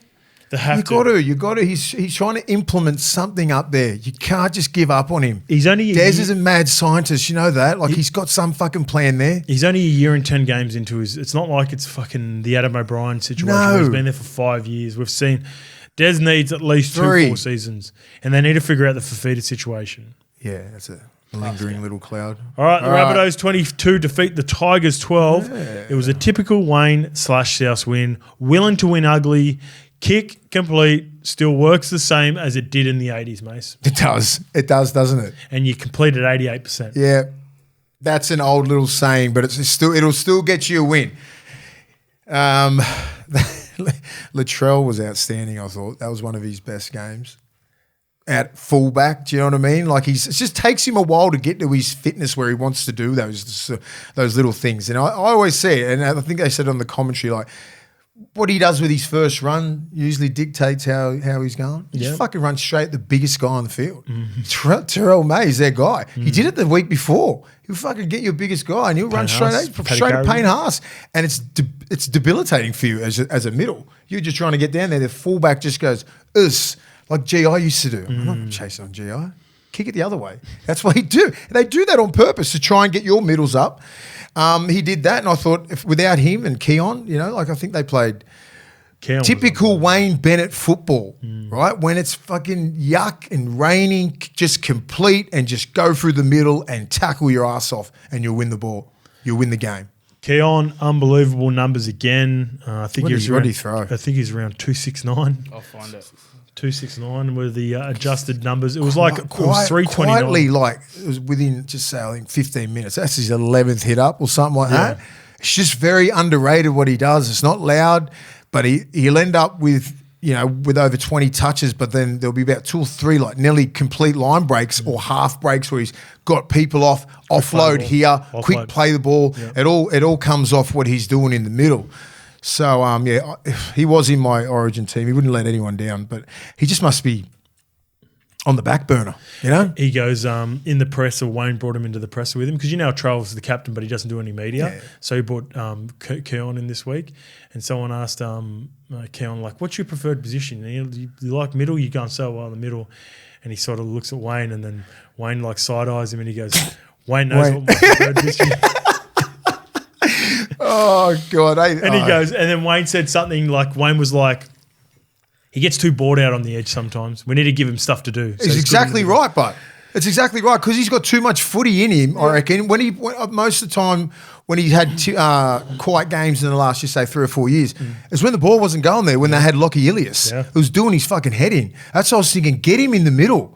So he can attack wherever because he's just got that skill set. Obviously, it's a lot harder in the middle, but he looks like he's having way more fun. He can play anywhere in that team. He'd love him. Wayne would love him. Alex Johnston has 15 tries to catch Ken Irvine for the most tries of all time. There are 12 games remaining for South Sydney unless they play finals this season. My question for you, Willie Mason. I like Tass giving him a little... he could have scored that. You reckon he should have got wet conditions, get low? Tass could have, but I like how he did that. Yeah. That's respect. Yeah, yeah. Get him over the line. Get him there. Yeah. So my question does he break it with South Sydney or someone else? AJ has 15 to go in 12 games and he is off contract this season. Does he do it with South? Yeah. Oh, God, I hope to God he would. Even after this year, give him a 1-year deal. How old's AJ? 30? 29, 28, 30, yeah, 28. I reckon he's got one more year left in him, even a couple, even if just a 1 year and then back himself and then, because he'll be playing his best footy next year. Here's my next question. Fully fit, your back five, if all fit, you've got Latrell, Tyrone Munro, Isaiah Tass, Jack Whiten, and Campbell Graham with Alex Johnston. Yeah. Isaiah Tass is the one that misses out? Yeah. Him or Munro. Isaiah Tass just got re-signed at the start of the year. Tass is playing good too. Playing good. Yeah. I want him to. It'd be a great story. Like if he can just get a couple of hat tricks here and there, just fly into it. He's an obvious one to play for the Cools too, right? In a couple of years. Yeah. So he's just got to be floating around in the NRL for a couple of years contracts. Yeah, he will get the record. He will get the record. It would be great if it was with South, but as long as he gets the record. How old is Alex Johnston? Can you have a look, Luke? Surely he's 30 or 31 this year. Right on 30. He is 30. 30. 14th of Jan 95. 13. So just turned 30. 31, 32. He'll be 32 by the time PNG team comes in. So he needs to try to get a 2-year deal somewhere. Surely you get 15 tries. He could captain the Cools. Yeah, I agree. He'll get the record, no doubt. It'd be good with South, but can South do anything in this competition? Cody, Jack, Munro. I think they can make Murray. I think they can make the 8. I think they can make the 8. Yeah, I just don't think they can win it. If Cam Murray, if Crystal Ball, hypothetical, Cam Murray makes a return a week out from finals. Yeah, there'd be a chance, I reckon. Everyone's playing some good football. Full deck of cards? Jack, Cody, fully fit Terrell coming out of Origin. Kalamatangi. Even with the setback, Cam Murray can come back? Oh, yeah. If anyone can, he can. Like he's the sort of player that you don't worry about what they'd be like fitness-wise when they come back just because of true professional. Yeah. Get an infection. Yeah, that was the setback. Was I don't think he needs. He had an infection, had to go back under the knife. I just hope to God that just take the year off, mate. Yeah, take the year off. Don't even put Murray in any calculations. No, that's ruled him out. Yeah, I didn't know it was an infection. Yeah, there's a risk that they had to fix some things up, potentially even do the repair. You know what? I'm glad that. Really? When was that? This is an article from Fox Sports. Yeah, that's fucked. That was 3 weeks ago. April 22nd. Yeah, I think they can make the 8 and give it a good little shake. Like I just think, usually when you come out of Magic Round heading into Origin, what I've sort of come up with is just like everyone can beat anyone on their day. There is no out and out Penrith Panthers anymore. That has gone, okay, we just need to get to the semis, then we're going to fucking win. This year, everybody's that equal. It's on their day. Tigers, they're just typical West Tigers in this one, in the bad habits that they've had for years. East-West, and what I mean by that, sideline to sideline. They didn't want to play through the middle. South were eating it up. They were defending it. They knew the Tigers were going to make errors. And once they started playing more direct, a.k.a. Api Coruscant, and they get on the back of him, they're so much more dangerous. They missed Bolle. Yeah, big time. Bolle. He's the one who straightens them up, and Terrell can get off the back of that, and that's where they missed that because who was the starting prop? Royce Hunt. Yeah, so you're not going to get that bigger minutes out of him. Yeah, he did play 12, 13 minutes or whatever to start. He's good coming off the bench, but starting, and they had a good thing going, Terrell and Bolle. They did. So they really missed him, so they need to find a guy who can do that for him for at least, I don't know how long he's going to be out, but they just looked fucking ordinary, but they nearly won the game. Look, it was only a couple of little things. Api Coruscant pretty much nearly won him the game himself. Yep. That try, and he smoked Terrell twice. Like, stood him up. Had him on skates. Cold. Proper cold. It was cold-blooded. Do you know if you remove the Fiji P? in sevens, get him. Do you know if you remove the P from Api's name? It's AI. It's AI. It was ankle breaking. It was AI. It was Alan Iverson. But the second one when they didn't score, when he had him just skinned on just a mad left foot. Do you know how my favourite part of the first try was? They cut to Latrell after multiple replays. Latrell was looking up at the big screen, and then it cut to him, and he went, "Yeah, he got me. It just got me cold." That was so good. Like Api, I've never seen Api put those moves on. He's got it. Even the one where he put the second effort on the try, just eat it away. Silky. Got him sitting in his chair. Silky. The fuck was he playing basketball out there? All right, let's rank the 3. Let's rank the 3 in terms of difficulty, skill, completely different tries. We've got Mark NAWAQANITAWASE on Friday night. We've got Xavier Coates on Saturday night. And we have Api Coruscant on Sunday night. What about the flick to the Atkinson? Ooh, that's up there. But these were 3 individual tries. That was a team try. That was a flick pass. It was just all 3 did this. Did it? Well, not. Coach needs someone to kick to him, but that Mark was. He was. Is Xavier Coates would be 6'6". I reckon he jumped there. another 6'6". Yeah, that's the best. Yeah, he was on his back. So rank them from 1, 2, 3. He sat on his back, put his balls on the back of his neck, and for about 3 seconds. It was fucking, you know what it was? And It's more a Kappa. Buddy Franklin. It was like beautiful. Hawthorne, Buddy Franklin. 2008. Ooh. 100 goals. Well, Dan Gorringe, you know, the Dan Does Footy. Mark of the He year. did his reaction thing. He said Mark of the Year. Yeah. Oh, really? But I don't. Look, I can't go Gorringe past- like a really big personality. I don't think he was like a proper gun player. NAWAQANITAWASE's try, obviously, but I like got a good following. Appy's. Yeah, but the following, I know. But you said like comparing him, like we go from No, Buddy I'm Franklin saying- to Dan Gorringe is like going. No, from I'm saying Xavier Dan Coates to- Gorringe did his content. Oh, okay. His reaction to it and said it was he Mark said of the Mark Year. of the Year. Shout out to Dan Gorringe. Yeah, I thought he was comparing cop you and to Buddy. strays. Apologies, that wasn't a correct. NAWAQANITAWASE is It's like obviously the comparing Willie best. Mason to Justin Horo. Like that's the. Oh, wasn't that? NAWAQANITAWASE just finishes off. All right, 1, 2, 3 in order. Go. Mark. Yep. Appy's. Yep. Overcoats. Overcoach, yeah. Okay. Look at Appy's, bro. Oi, that was ridiculous. He got him slipping at A, bang, bang, and then he got Latrell. Latrell's a gun defender. 60 up. Yeah, A 60. hooker, one Hook off up, the- yep. 38th one off the minute. ruck. Yeah, that's Down 1, 2, 12 3. nil. Yep, got him back in the game. What about you, Lukey? Go Yeah, Mark. 1. I like a Mark in the air too. Xavier and then Appy. Yep. Okay. Yeah. It's about it's Personal What about you? preference. I'm going to go Coates 1. fuck you, NAWAQANITAWASE. I'm marking Marks 1. Easy. And then it's a flip. It's a coin flip for the other two. They're Appy's both- fucking just both because of impressive. the fatigue level, 38 minutes out there in the middle, getting pumped. Those 3 tries in one weekend off the back of. Plus the flick pass. But think about this, right? Like the skill level, how entertaining the footy's been over the last couple of weeks. The skill level in those tries for Mark, Coates, and Uppy after watching Tino, Critter, Pappy, and who's the other guy? Someone else performed really well last week. Keon McCollum-Matangi. The performance from players and what the game is We've got producing. some superstars, bro. The game is at an all-time high at the moment, and it's fun to watch. Refs just don't ruin it. We'll see you on Thursday for the preview. Chances are you're about to lose. For free and confidential support, call the number on the screen or visit the website.